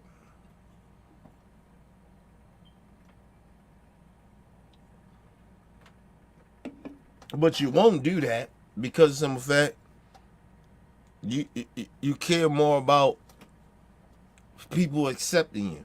That's what I don't like about the gay community. You care too much. A little too much for me.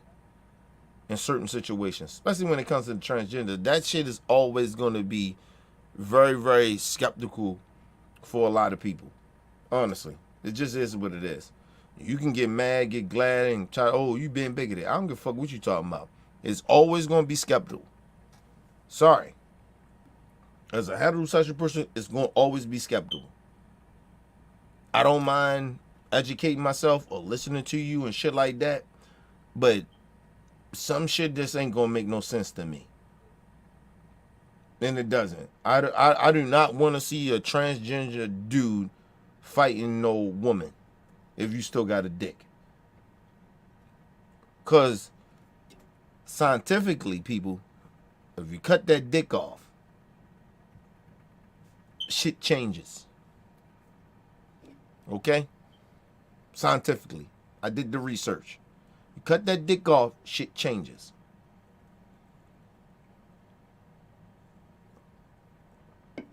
You ever seen or some shit? And see, this is what people don't realize. You ever seen? Remember the woman that cut the dude dick off or some shit like that, or cut half of it off or something like that, the bob it or some shit like that. Nigga, that dude ain't the same. He ain't the same. You don't even hear about that dude no more. He ain't the same. And it wouldn't shock me that he's a transgender or some shit like that. I don't know that for sure. But I'm just saying, you don't hear about that dude no more. That woman that cut that man dick off. When you do some shit. Listen. I don't want to compare it, but I don't have no other way to compare it. Imagine a dude get raped by another dude. It takes something out you. You get your dick cut off. The transition over. It takes something out you. You're not that masculine no more.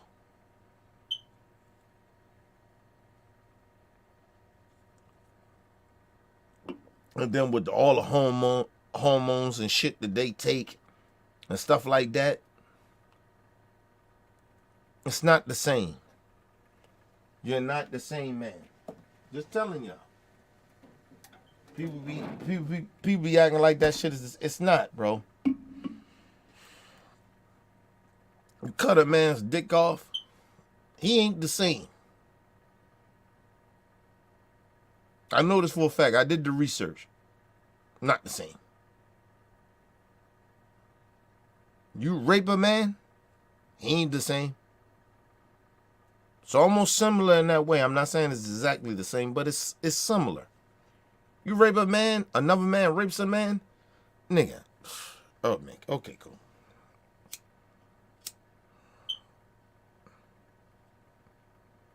That nigga's broken. That's why you see a lot of them pastors and shit like that molesting children. Or you see people, period, molesting children. Because they got touched. It takes something out of them. They're not the same, bro. The number one, you don't look at yourself the same. And mentally, you ain't. The second, mentally, you fucked up. Then third of, society doesn't see you the same. No lie to you. Unless you're a woman and you got raped, that's different. But a man getting raped, society don't look at you as the same. And people want to sit there and pretend that that shit don't exist. But it does. If a man get raped, that motherfucker will never be the same. Ever. A woman has a chance to come back from it. Not to disrespect women that get raped. All horrible. Not saying that. But a woman has the support of that is very, very high for a woman to fight back, to get back. You get what I mean? Just on some mental shit. But for a man to get raped, no. No. No, no, no. Not by another man. That's why I tell y'all, there's a difference. If a woman rapes a man, it's not the same.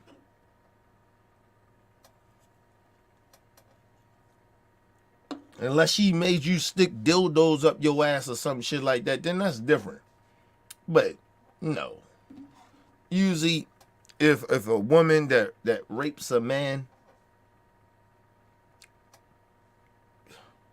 you enjoy that shit.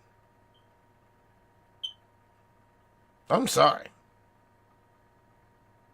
People don't want to be real about that shit, but you enjoy if a woman rapes you. What they call child molesting or something like that. Because there's no such thing of a woman raping a man. There's no such thing. No such thing. Sorry to tell y'all that. I know there's all these feminists and all these people out here, all these niggas. No. No such thing a woman raping you.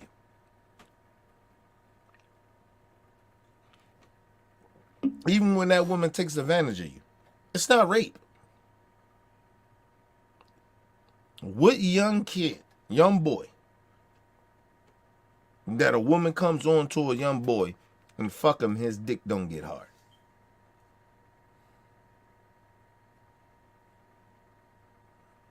I'll wait. Doesn't happen. I'm not saying it's okay. I'm just saying it's a difference. Niggas don't be traumatized that much about a older woman fucking some young teenager kid or something. Like, you get what I mean? It depends what the tragedy is.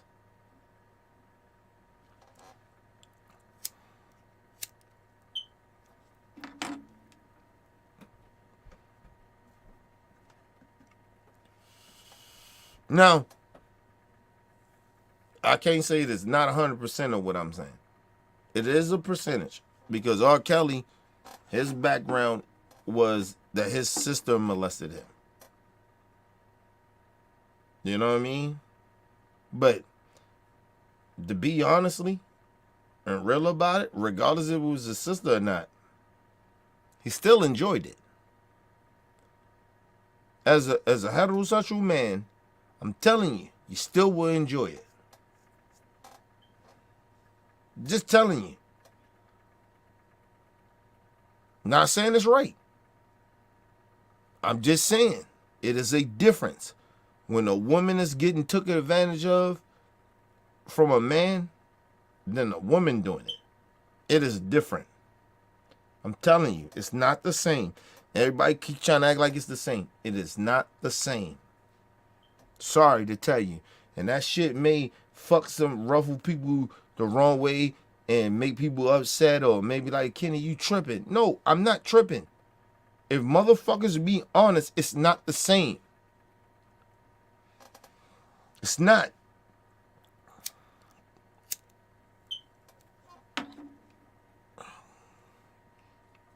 If a man rapes a woman, nigga, everybody, man and woman, is upset about that. A high percentage of men gonna be upset about that. Very high. But if a man, a young boy, get molested by a woman, men ain't gonna be that upset about that. It's not gonna be a high percentage.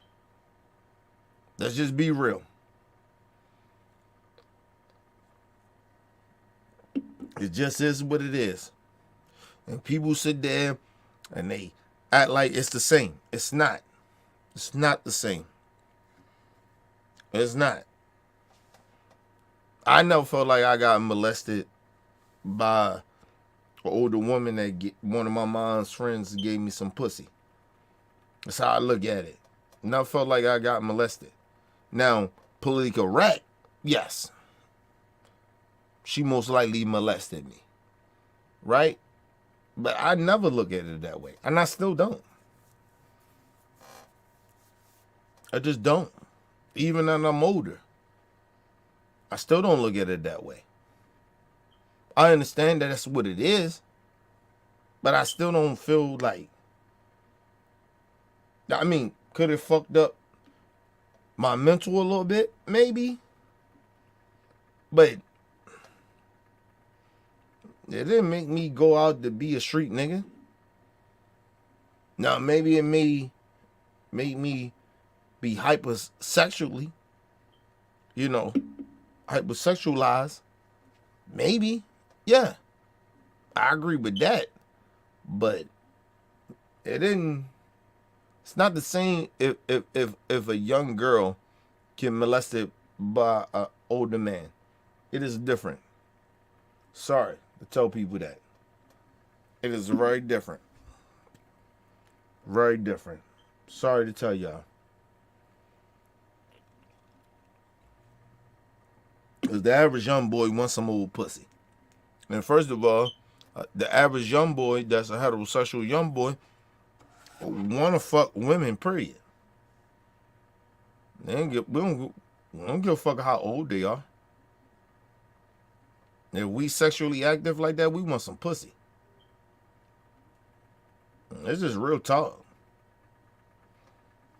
It's bad when you think about it. Like morally, if you want to look at it, it's bad, right? If an older woman fucks a young dude, or that young dude think it's okay to do that. Yeah, morally. Yeah, but as a heterosexual person, young boy, no. We ain't looking at it like that. We ain't thinking that this woman is taking advantage of us. We getting something out of it. We getting some pussy. That's how stupid men are. Doesn't matter if a young boy, men are like that. We're just ignorant in that way.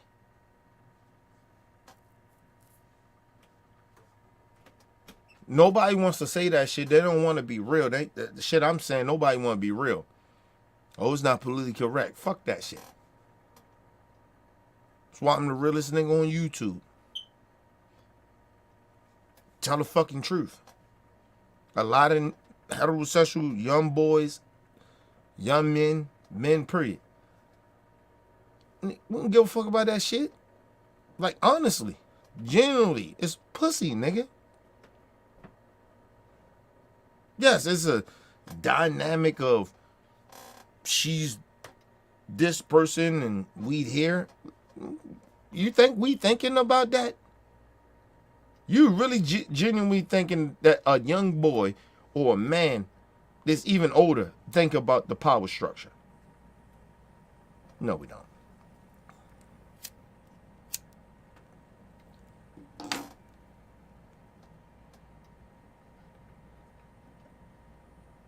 Let me tell you something. If an older dude fucks his boss, right? We're going to try to use that shit to get over.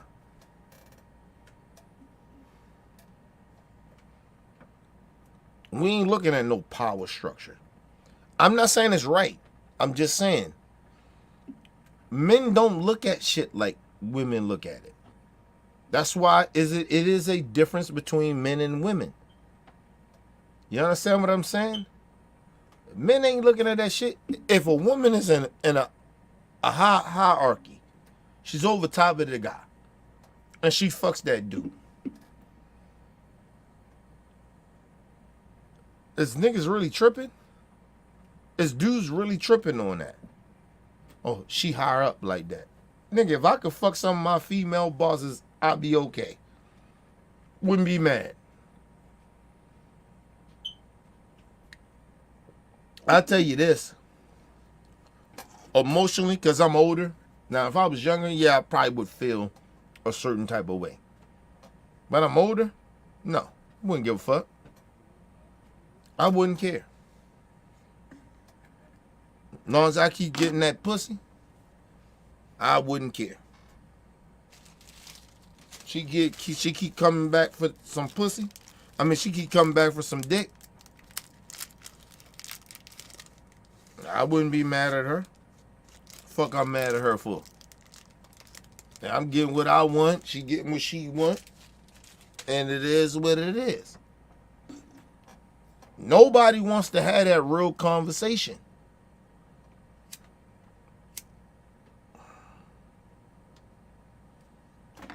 Men are whore too. Like, we whores too. Like, what the fuck are we talking about here? Men are whores.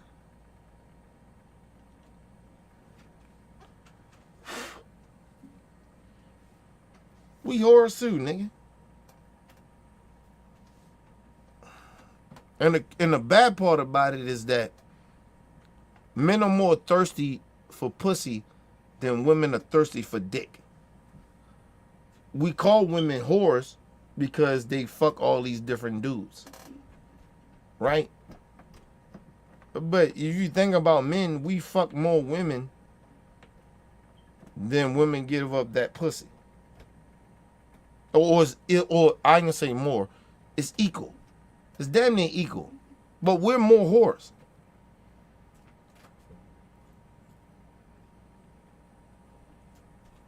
You ask a man.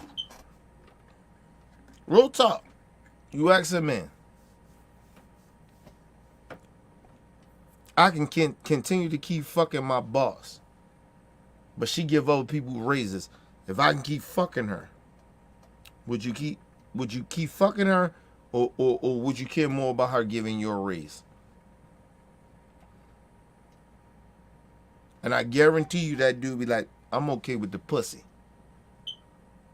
I'm okay with her giving me that pussy than that raise. I don't give a fuck about that. I mean, the raise, I want the raise, but I take that pussy first. That's where my men mind are. We ain't as complicated as people try to make us so complicated. We not. You're gonna fuck.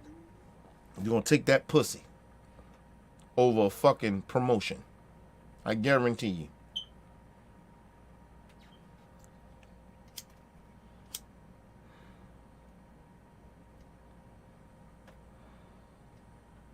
Because one thing I know is that the motherfucker you get a promotion to, you ain't giving him the pussy. You giving me the pussy. So I don't give a fuck you get the promotion. That's how I'm thinking. Honestly. And real men, heterosexual men, that's on that whore shit, because a lot of us whores. Hey, man. We stand on that business with that. That's real talk. Motherfuckers don't want to talk about that. We want to be out here politically correct. Oh, no, that shouldn't happen.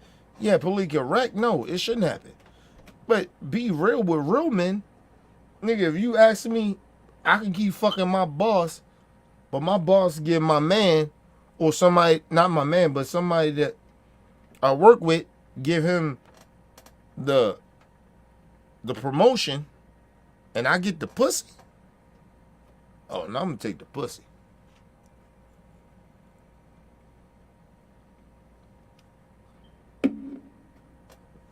Even me right now. And I know better. Right? I know the difference. But, nigga, nah, I take the pussy. I don't need that promotion.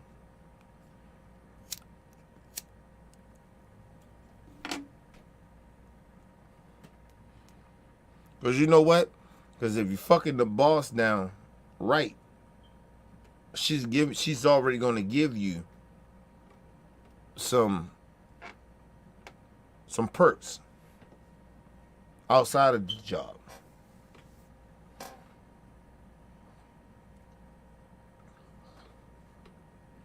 If you're a true player. See, I'm a true player. See, I come back from nigga, I was that nigga. I was out there like that. Y'all, a lot of y'all niggas don't even understand that. I don't need no motherfucking shit at work. She want to give me the I know, nigga, I'll take the promotion. Fuck out of here. No, if I can fuck the boss, I'm good with the boss. Nigga, you know what? I ain't gonna get fired. Right? To a certain extent. Right? And you know what? I'm gonna get perks out of that. So he got the promotion. Let him have that. I'm fucking the boss, and the boss is gonna take me out and do some shit for me, give me some shit. Cause she gonna do that if you dick it down right.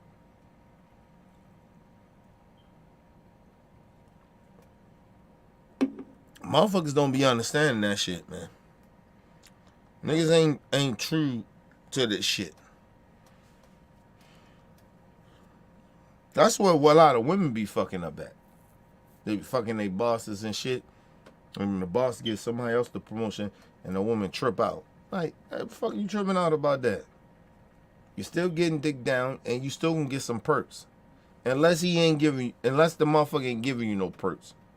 Then yeah, it's an issue. You still gonna get perks if you're dicking them down right or you giving them enough pussy. I've been in the game a long time, bro. These motherfuckers, they tripping. But anyway, let's move on. And what I think both men and women can agree on is that national security is important. So who would y'all rather see lead us into war if it were so to happen? My silk-pressed sister Kamala or the big dog Donald Trump?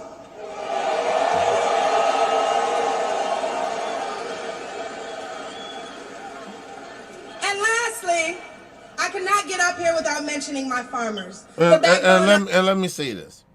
This is why this woman, I'm sorry, not my sister, but this black woman is sitting up here saying this shit. It's because she really think that this dude is a savior for her because she's getting paid. She don't feel like the rest of us. She getting something out of it. You gotta think of the psyche of sellouts. They're getting something out of lowering their standards and lowering their IQ as well, because some of them are very smart, but they're lowering these things about themselves because they think that it's all worth it because I'm getting something out of it. It's not a moral thing with them, with sellouts. It's not a moral thing. They're doing what they're doing because of the simple fact, hey, man, the Democrat Party is not paying me, right? They're not paying me to sell out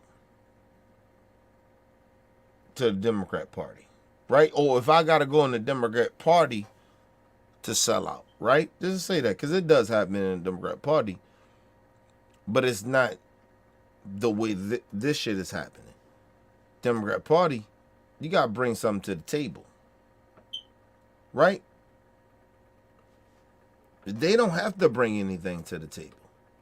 This sister doesn't have, this black woman don't have to bring nothing to the table. All she got to do, all I need you to do is speak badly about your people and big up white supremacy, and we'll pay you. You understand what I'm saying here? It's no morals or integrity. And I'm not saying the left is great with black folks, but I'm just saying it's a certain level that you don't do. It's a certain line that you can't cross. And she crossed it. And she's okay with it. And so I'm like, all right, fine. Do that. But understand, when you cross that line, selling out your people, it's really not no comeback from that. I'm telling black people this now. I ain't like other black folks. Just like what's the chick name? The one that worked for Trump and was saying all that horrible shit about black people. The apprentice. What's her name? Tell me in the chat, what's her name, people? She worked for Trump, and now she against Trump now. And the only reason she against Trump is because he fired her from being a coon.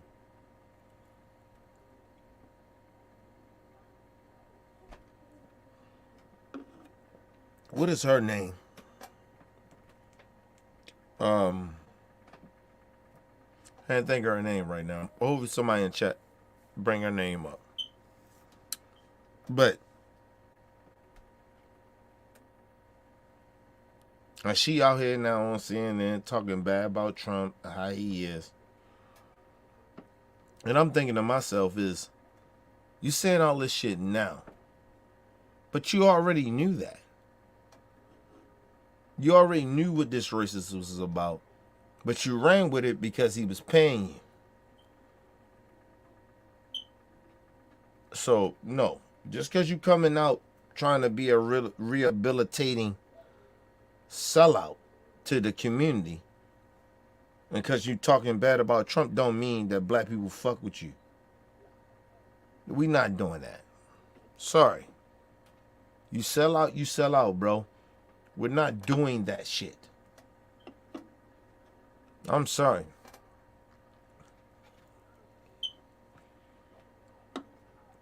I tell people this all the time. If motherfuckers do something bad to you, you don't got to forgive them, bro. Your forgiveness is on your time, not their time. But anyway, let's move on. The backbone of this country. And aside from the Biden-Harris administration hurting you guys in ways we can't even comprehend, by the rising cost of everything, black farmers suffered even more due to the delays associated with the Inflation Reduction Act signed in 2022. Now, don't let the Biden-Harris administration fool you, because they waited until the 9th hour to sign off on disbursements as a last-minute attempt to garner support. But why would they hurt the agricultural industry?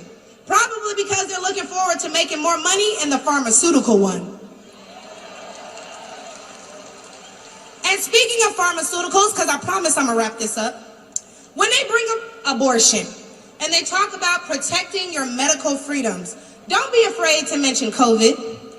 The Biden-Harris administration forced Americans to take an experimental vaccine and took away their jobs, their livelihoods, and their freedoms if they refused. Trump gave us a choice and Biden gave us a mandate. First of all, that's not true. What she just said. It's not true. Biden made you do it. Trump gave you a decision. No, listen. Do people really understand that COVID happened under Trump? Are y'all that damn ignorant? Some of y'all. Like, the man told you to take bleach. He knew nothing about science. Nothing. It's not his occupation. Regardless if he's the president or not, he knew nothing about it. He knows, even to this day, he knows nothing about science. And a lot of you stupid motherfuckers don't know nothing about science. But listen, let's put it this way.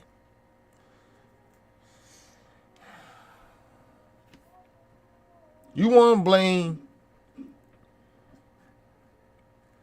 the Biden administration and Vice President Harris, you want to blame that administration? Fine. Okay, cool. Democrats. You know how many people who died under Trump? 1 million.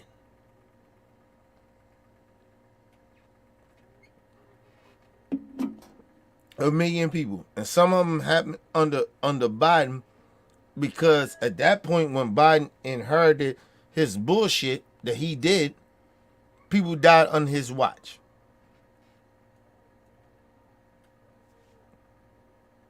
That's realistic thinking, right? But we got the stupid people out here acting like nothing happened. COVID-19 wasn't real. The pandemic wasn't real. It was some shit that Biden made up. Biden didn't make this shit up. The situation as far as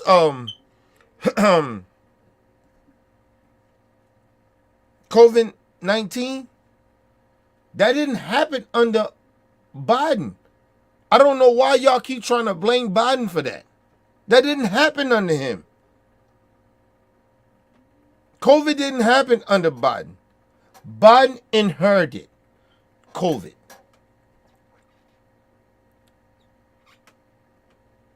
You know when it happened? Under Trump.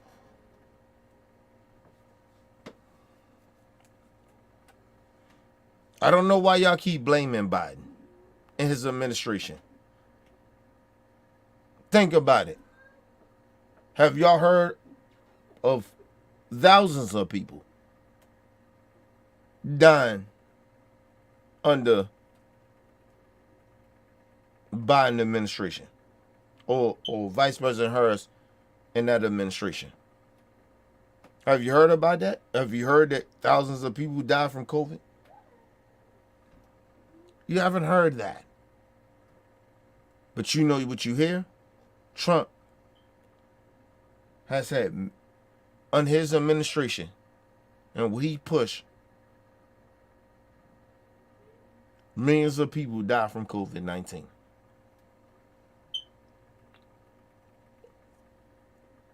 You know what's so insulting though? Is that these people that's anti-vax and all this shit, it's people that's dead. It's millions of people dead.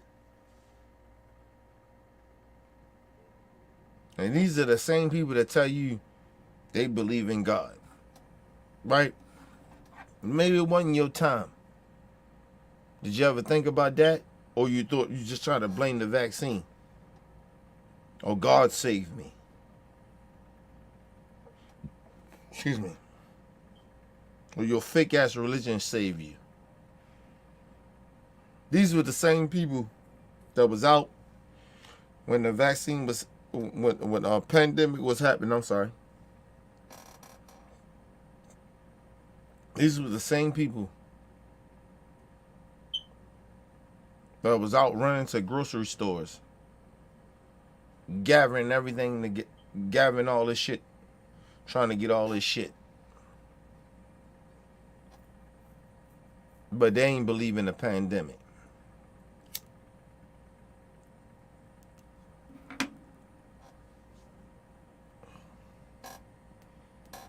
Then these are the same dumb people that started watching social media from the right, telling them, oh, the pandemic ain't real. I ain't sick. You ain't sick either. You can get out there. You ain't die.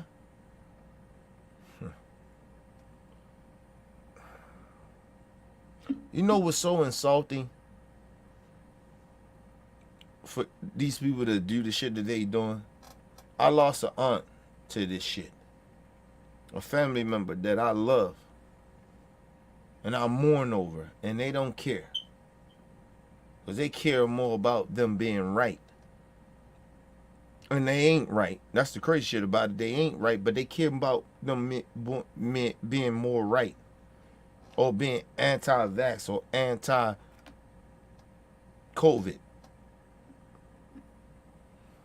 But my aunt is dead.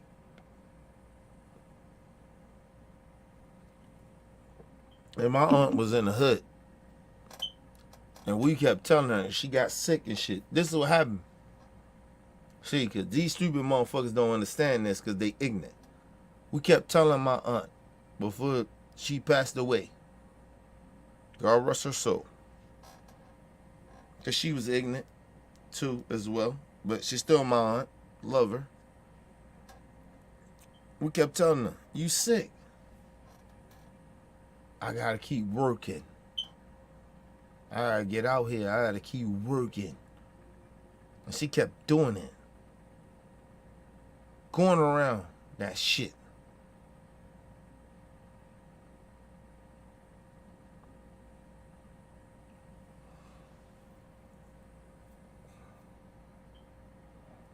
She wasn't anti-vax or none of that shit or anti-COVID. You know what her shit was? If I don't work, I don't eat. But mom was like, yo, we'll help you out. But my aunt she's a proud woman. You gotta take care of me, nigga. I can go out here and work. But that was her thing. And she got killed for that. She not killed, but she died. She wouldn't listen to her family. Family tell her, we got you. Chill out. Don't keep going. Go to the hospital.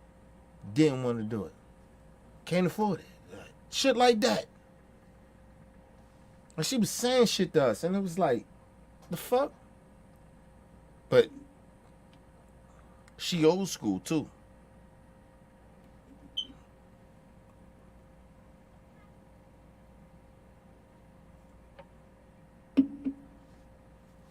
When they was giving out them little stimulus checks and shit,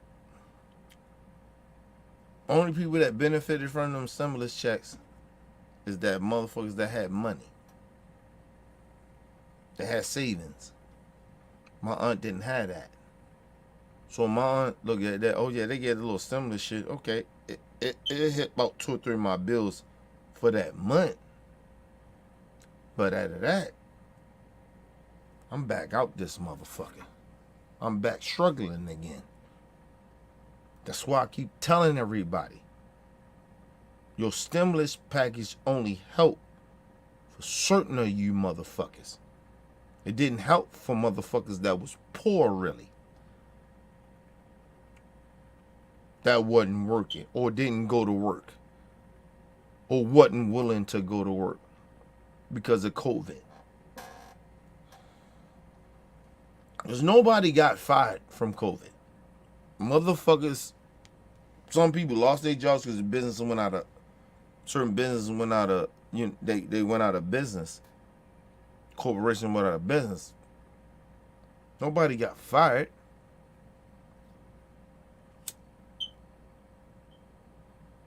But the corporation kept telling the motherfuckers, because of the right wing, come on back to work. Risk your life. That's what happened to my aunt. She had bills, nigga. Even though she got the stimulus package, what that meant. And that the first time I'm talking about from Trump. What that matter? She paid a couple of bills off, nigga. She was good for that moment. But then she still had to take her ass back to work.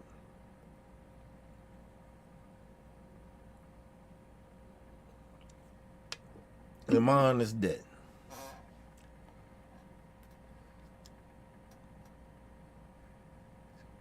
So when people say shit about COVID, it actually hurts.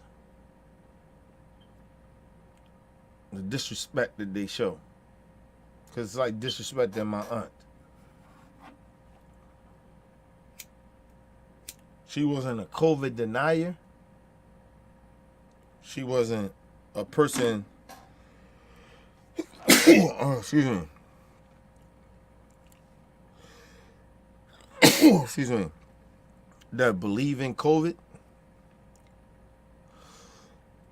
Excuse me.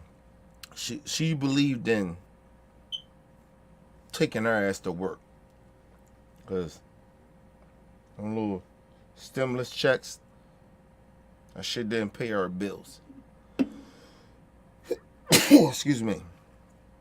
So it's sad that we still in 2024 and we disrespected it. Excuse me. There's people out here still disrespecting the dead. My aunt didn't die. Just yet. Excuse me. Damn. My aunt didn't die because she had a disability. Or excuse me, she had sugar diabetes or some shit like that. She died from COVID.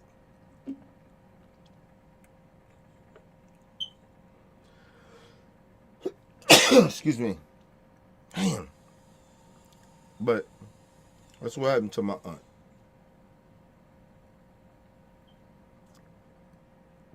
That's why it's always insulting to people, to me, people, is that,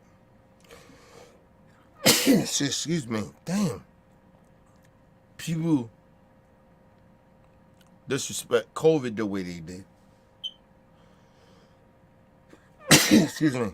My aunt didn't have none of that shit that they talking about. My aunt actually died from COVID. Couldn't go see her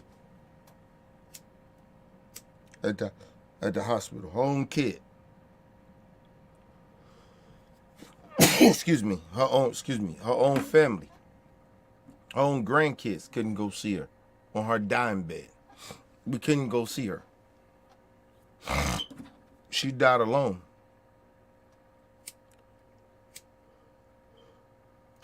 Excuse me. So for people that sit out here, it's COVID deniers and all that shit, they do that shit. That shit is assaulted to me. Excuse me. It's insulting, bro. I couldn't go see my aunt on her dying bed. And I don't go to hospital. I don't go to hospital, but I don't want to go see her.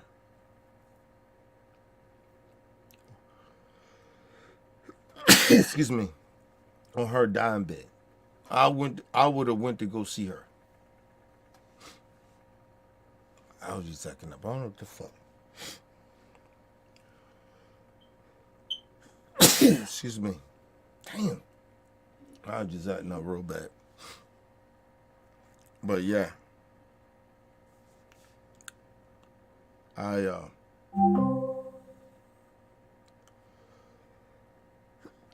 Excuse me. I watched my aunt die. I couldn't see her in COVID. She didn't die from no shit that they talk about. Sugar diabetes, all the shit. My aunt died from COVID. And I couldn't see her. So it's almost like watching your family member die.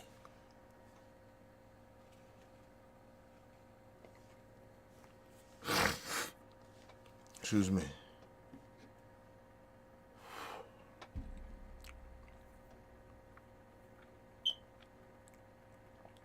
Thinking about my aunt every day. She took care of me. That woman took care of me. Excuse me. She took care of me. I'm sorry, people. My allergies acting up bad. I don't know what the fuck going on. But that woman took care of me.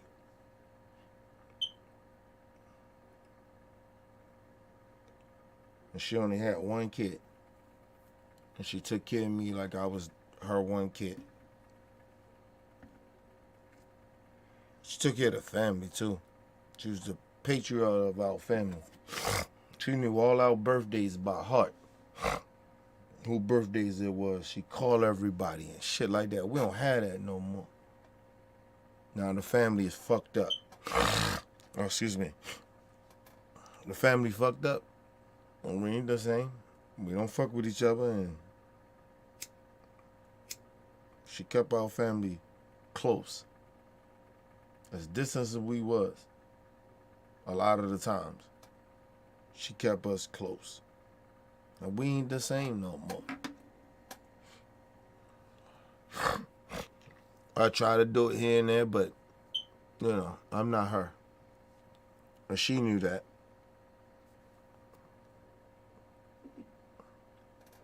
My aunt knew who the fuck I was, and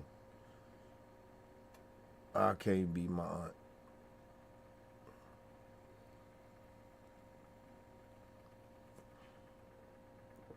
I'm not built like her. And when you have people in your family that's elders that are hierarchy, treat them like that. Give them the respect like that. My aunt was that. She was hierarchy. Excuse me. And our family, on my mom's side of the family, ain't been the same since her. Now, we actually even worse than we were. We had our issues, but it's different now. Since my aunt Willette died from COVID, we ain't the same. Nobody stepped in and took that place. Excuse me. And I ain't even built like that to take her place.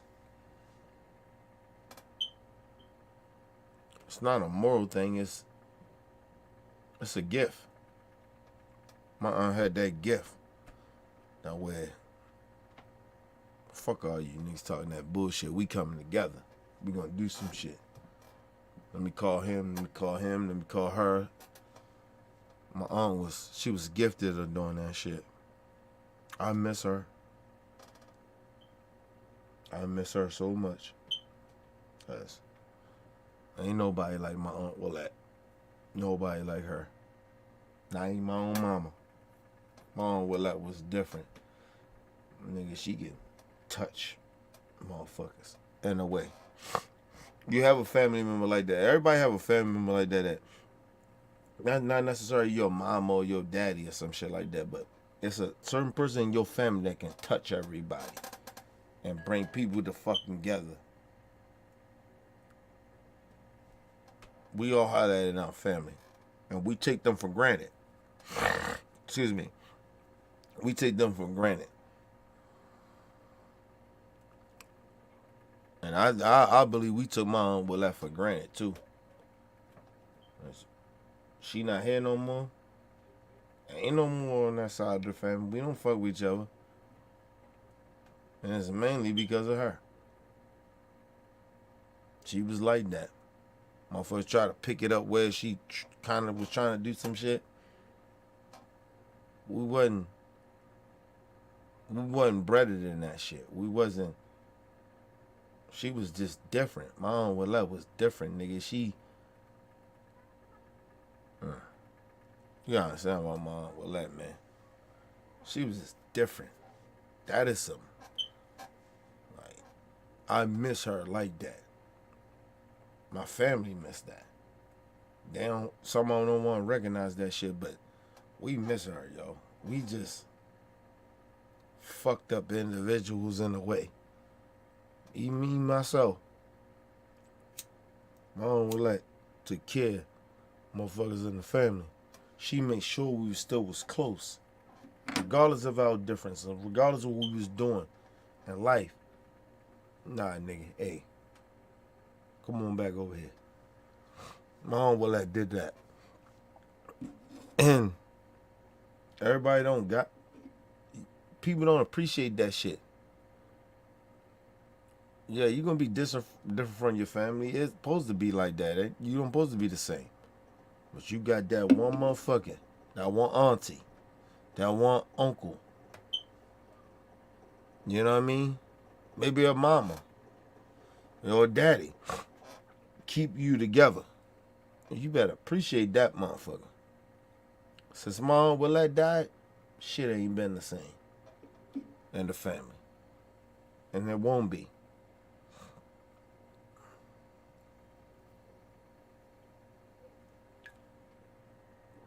No time soon.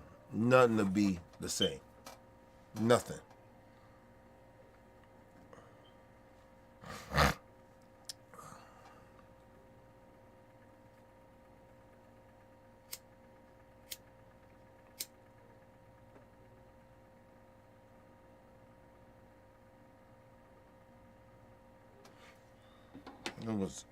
I had an uncle die and shit like that. Like, man, I ain't give a fuck. You know what I mean? Now, I can get detail about that, but I won't do that. But mine died? Oh, yeah, nigga. That's on Willette, nigga. That's on Willette.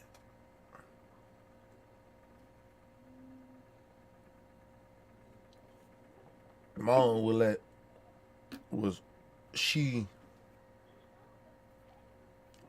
And I'm gonna say this on some real shit. My aunt Willette will. You know what I mean? Times that my aunt Willette knew a lot of us at the time wasn't shit. She knew it. She knew we wasn't shit. She knew my mama wasn't shit. Right?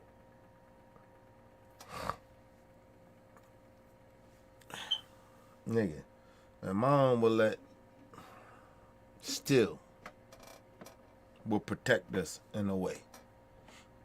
Still ride with us. You don't run into people like that in life. My aunt Willette was true to the family. You can't ever talk bad about her. I don't give a fuck who you are. And I wish anybody in the family, on my mom's side of the family, say that shit. That she molested somebody or something like that, then, yeah, we'll talk about it. Then, yeah. But, no. My aunt Willette she made sure she kept family over top of bullshit. Because we all ain't shit. We always doing some fuck shit in life. But my aunt Willette tell you, hey, we still family, though. She didn't give a fuck about none of that. She made sure we was all good. Or at least try in her best way she tried. Can't help everybody. You can't do everything. And my aunt wasn't rich, nigga. She lived in the hood. But she tried to keep the family together. My aunt, God rest my aunt's soul, my aunt could tell you about everybody in the fucking family. Everybody in the family. When their birthdays are. It ain't a motherfucker in our family can tell you that right now. Nobody. Oh, his birthday is this day, that day. These niggas gotta get on Facebook. And she ain't need none of that, nigga. She can tell you every motherfucking family member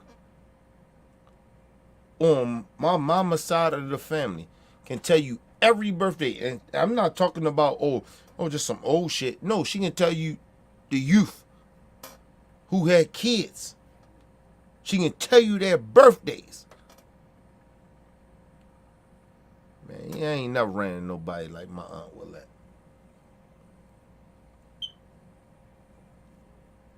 She loved her family. You can say whatever you want to say about my aunt Willette. My aunt Willette loved our family. She loved us. Good and bad. How the fuck she know everybody's birthday, but the rest of you niggas can't do that? Still can't. To this day. All the technology we got, still can't do that. Half of these niggas family members ain't even call me on my birthday. And I didn't either. Call them on their birthday. I gotta wait on Facebook. My aunt ain't never wait on none of that shit. And she had technology and all that shit, nigga. She ain't never wait. She would hit you on your birthday. That's who my aunt was.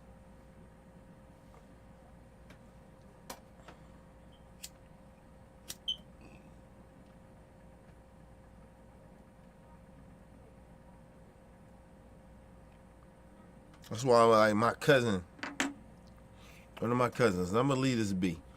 One of my cousins told me, he said, his daddy died, which was my aunt, Willette, big brother. Yeah, nigga. All right, man. He ain't Aunt Willette. Sorry.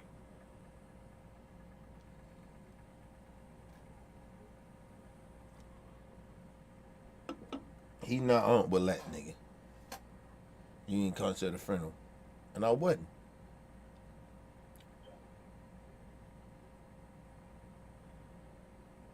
And I'm going to tell you why I didn't. Right? Not to get too deep in it. Because this shit goes real deep. Or why I ain't go to my uncle's funeral, which is my Aunt Willette brother. and my cousin, his father, right? I didn't go to the fucking funeral, nigga. No one, I don't go to funerals like that. Unless I got real love for you. Alright? But number two is, the reason I ain't go to the fucking funeral like that, I don't know that nigga.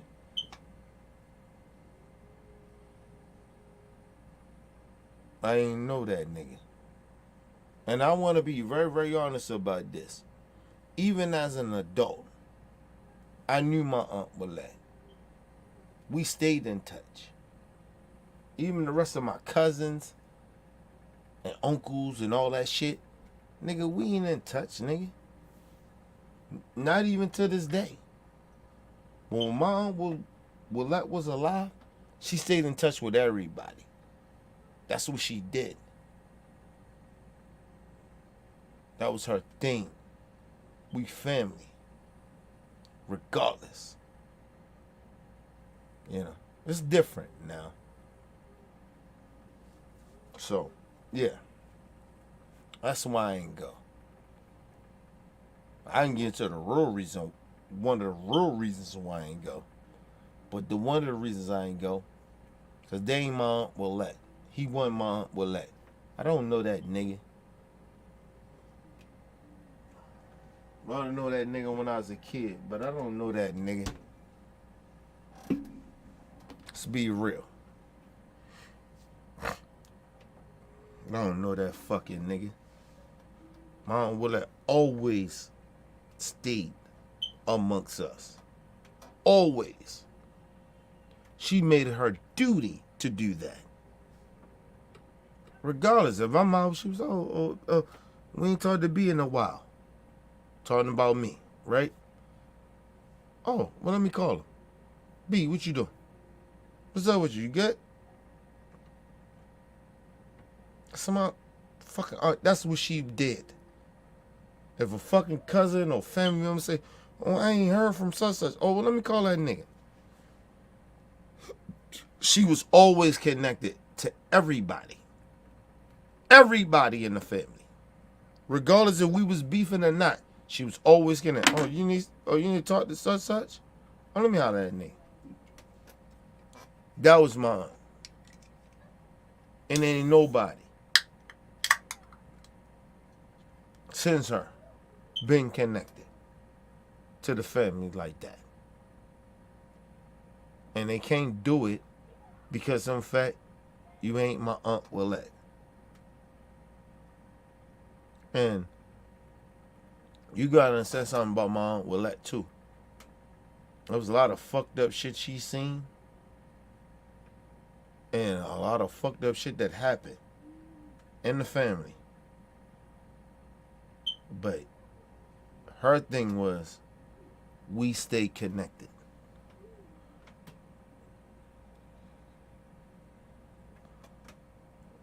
Motherfuckers did fucked up shit. Doesn't matter to her. We family. That's her thing.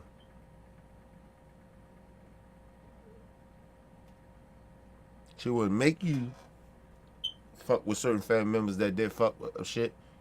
But her thing was, we still family though. But don't act like I didn't reach out or I didn't do this and I ain't do that. Mom was always like that. I ain't never felt like, and I say this with genuinely on my heart, and real talk. I ain't agree with everything my Aunt Willette fuck with everybody, because I ain't fuck with everybody. My Aunt Willette never made me feel. She don't fuck with me. She ain't never made me feel that way. Ever. And we disagreed on some shit. But she never made it seem like, oh, alright. Nigga, I'm not here to come in the middle of you niggas. We family. We blood. I know what it is. I get it, nigga. But I'm telling you, I'm not gonna do that. So you can call me anytime. I hear you out. Yeah, all right, nigga, I hear you. That's fucked up. But talk that nigga. But I'm here, though. She was always the glue. Always. We don't have no glue in my family. So all my cousins and all my aunts and uncles, you know. Yeah. Nigga, we ain't been the same since my Aunt Willette died. And I keep saying that to all my family. On my mama's side. We ain't been the same.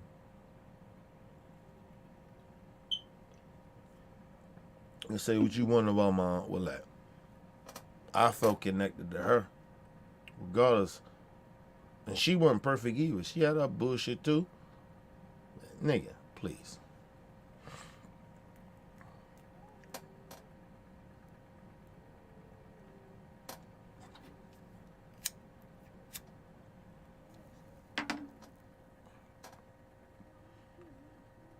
Motherfuckers keep forgetting. That mom was she from the streets. She's from the streets.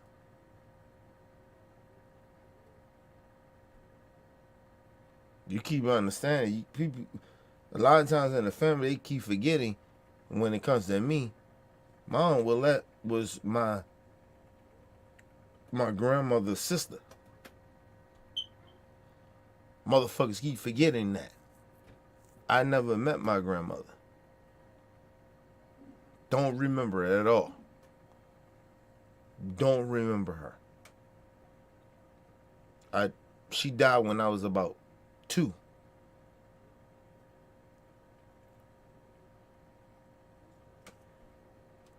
But that's her sister. So I don't know motherfuckers like. You know what I mean? So a lot of my family members on my mom's side of the family, they all grew up together. You know what I mean? They all grew up together.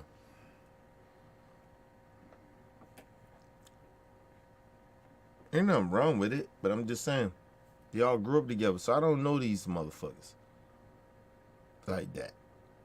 I can't trust them motherfuckers. As a young person, of course I know them when I was young. And I was out there and I was wild. When I was poor. Of course I know them.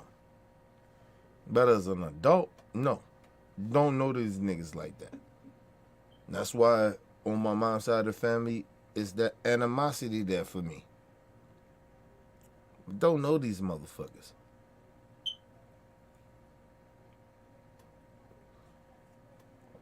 My aunt, it don't matter how far I was from the family. She never stopped having that contact with me. That's what I respect about her. Regardless if I was right or wrong. I'm going to keep in contact with my nephew. Which is her great nephew. I'm her great nephew. I'm going to keep in contact with that nigga. My aunt did that. To her dying bed.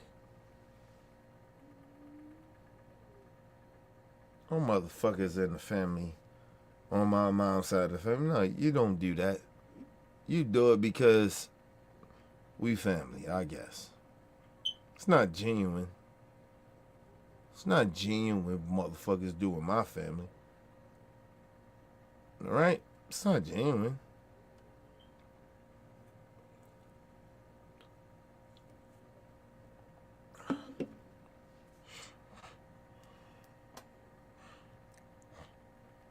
It's like even with, I told you, it's a difference, right? On my mom's side of the family, it's a lot of secrets.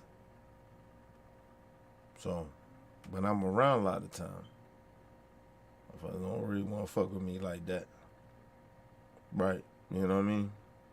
So it's a lot of secrets. They think I don't know about, but I do. But I wait for them to tell me, but they don't tell me. But it's okay. It's cool. Right? But because I already know him. I already know the secrets. It's a lot of fucked up family secrets going on. On my dad's side of the family, it's always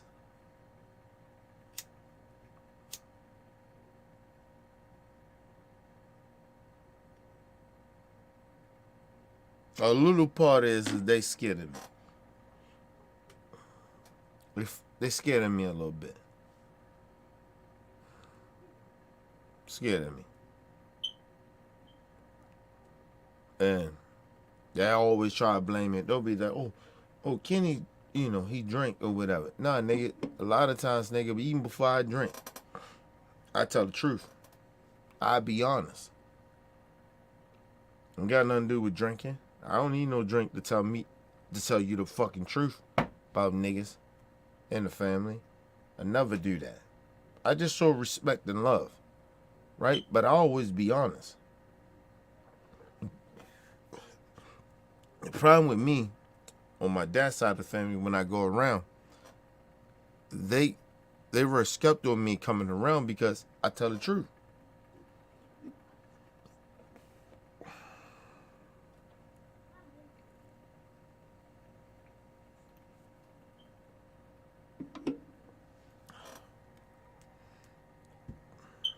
Think about it.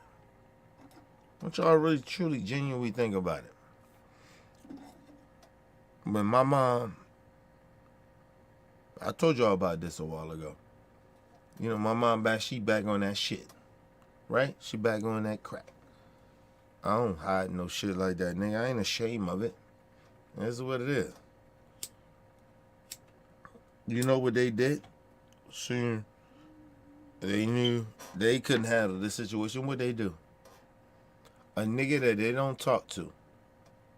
Even my sister at the same point. They don't talk to my sister like that. They don't have communications. They don't fuck with us like that. But soon my mama, she come there, nigga, they call us when they can't handle it. And they call me and my sister to come handle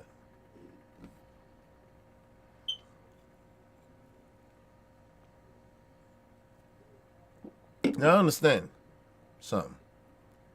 The shit that my mom was saying out, and people might say, well, Ken, you shouldn't have did that. You even thinking that is wild. I already fucked my mama up for some shit that she was saying out her mouth. I already dragged her ass out there. She tried to stab my grandmother with a knife. Right? So, you be like, oh, Ken, he tripping. All right, let me explain something to y'all. They called me and my sister to come there. Her kids. And we get there. And my mom, on her straight bipolar shit, she wildin'. She on her shit. And I come there. Right? Mind you, I missed a day of work because of her. It ain't about the money. It's just the point. I don't fuck with my mama like that. I just genuinely don't. Right? We don't have a good relationship.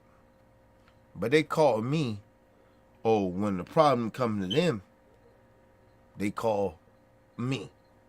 They call me and my sister to come handle they shit with my mama. They never call us. Outside of that, outside of my mama doing what she did to come at my dad's side of the family, nobody called me. Not even my daddy. Nobody called me. Outside of that. But everybody calling me. Mind you, make this very clear too. They don't call me. They know better. They call my wife. They know I ain't picking the phone up. I ain't talking to them like that. So they call my wife. Me, tell Kenny, blah, blah, blah. Okay.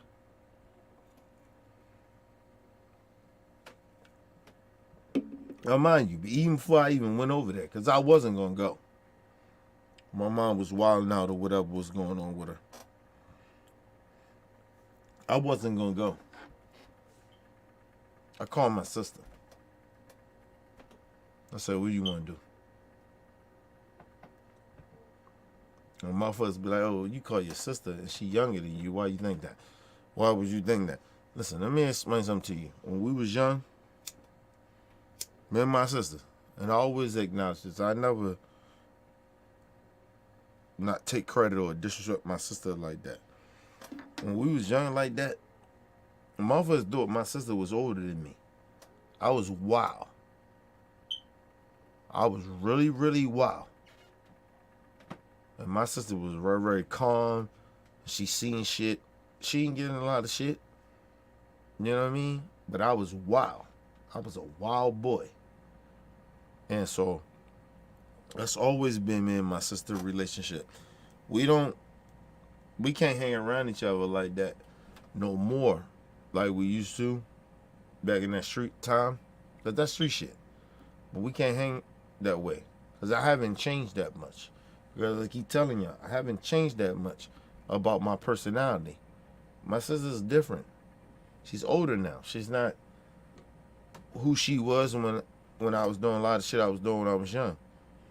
So she takes what I do as in like kind of I'm insulting her.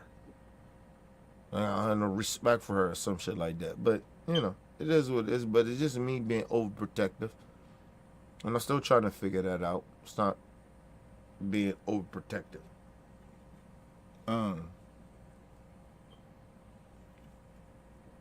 My sister, I called my sister. My sister told me, she said, we'll go. We'll handle it.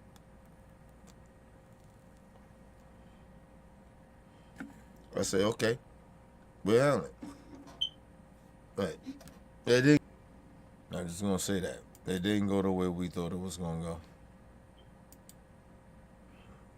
Let's go to a quick commercial break, people. We'll be right back.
Alright, people, we back from quick commercial break. Make sure you guys hit the like button, hit the subscribe button, hit the bell button so you guys get a live stream when we go live, people. And if you can, donate to the channel. Go to OBF, the real Cash App, and donate to the channel, people. We highly appreciate it. Need more information to subscribe and donate to the channel. It's down there scrolling below the stream. Make sure you guys hit the like button. That you show love to the channel, man. Make sure you guys share the video, man. Keep the movement pushing. I'm gonna get out of here with this. Listen.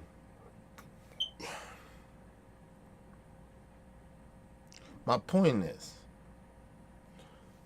only thing I'm talking about is that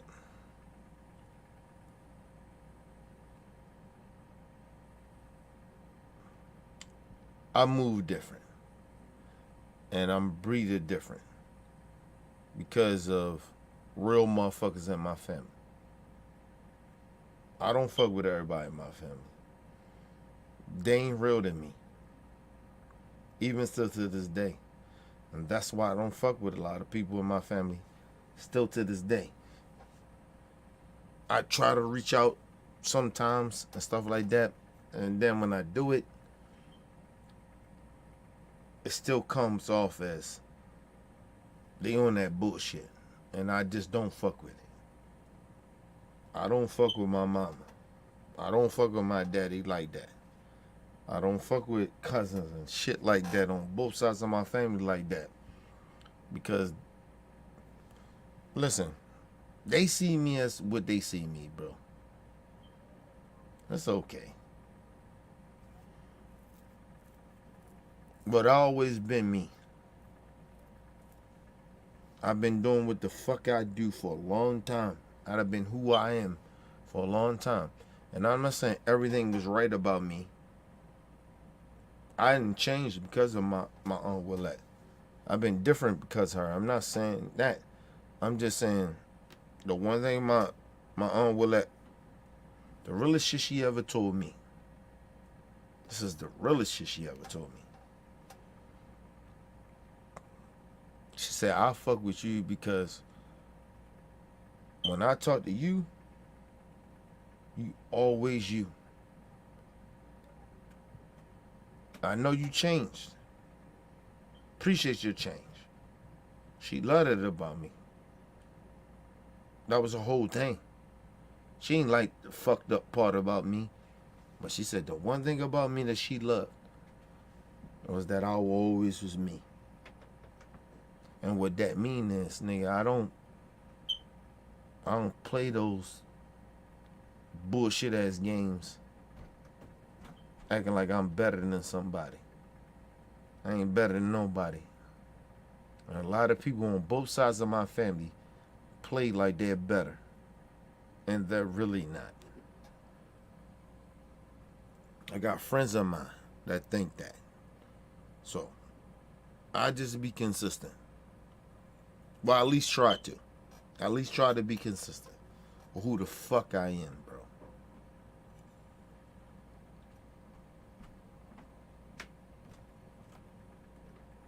So I want to say this before I get out of here. Hit everybody up behind the scenes. Y'all hit me up behind the scenes. OBF.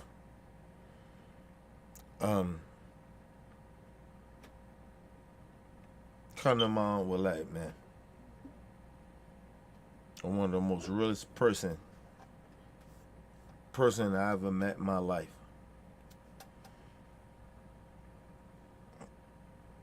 People don't really genuinely understand this. I love my Aunt Willette and respect her more than I respect my mom or my dad. People are like, oh, that shit sound crazy. It's not. My dad didn't raise me. My mom was a crackhead, and she didn't raise me. My bun actually raised me, and God rest her soul. She's another motherfucker that said some certain things to me before she died. So, nah. That's why I always tell y'all, I respect my elders, man. Didn't understand it then when they was telling me a lot of shit, but they said a lot of shit to me when I was young. And I get it now. Don't understand it right at the time, but respect what they saying. But anyway, leave your comments, hit that like button. Support your boy. It's your boy, Mr. OBF. Peace and love to the world. Hit me behind the scene, OBF. Everybody, hit me up.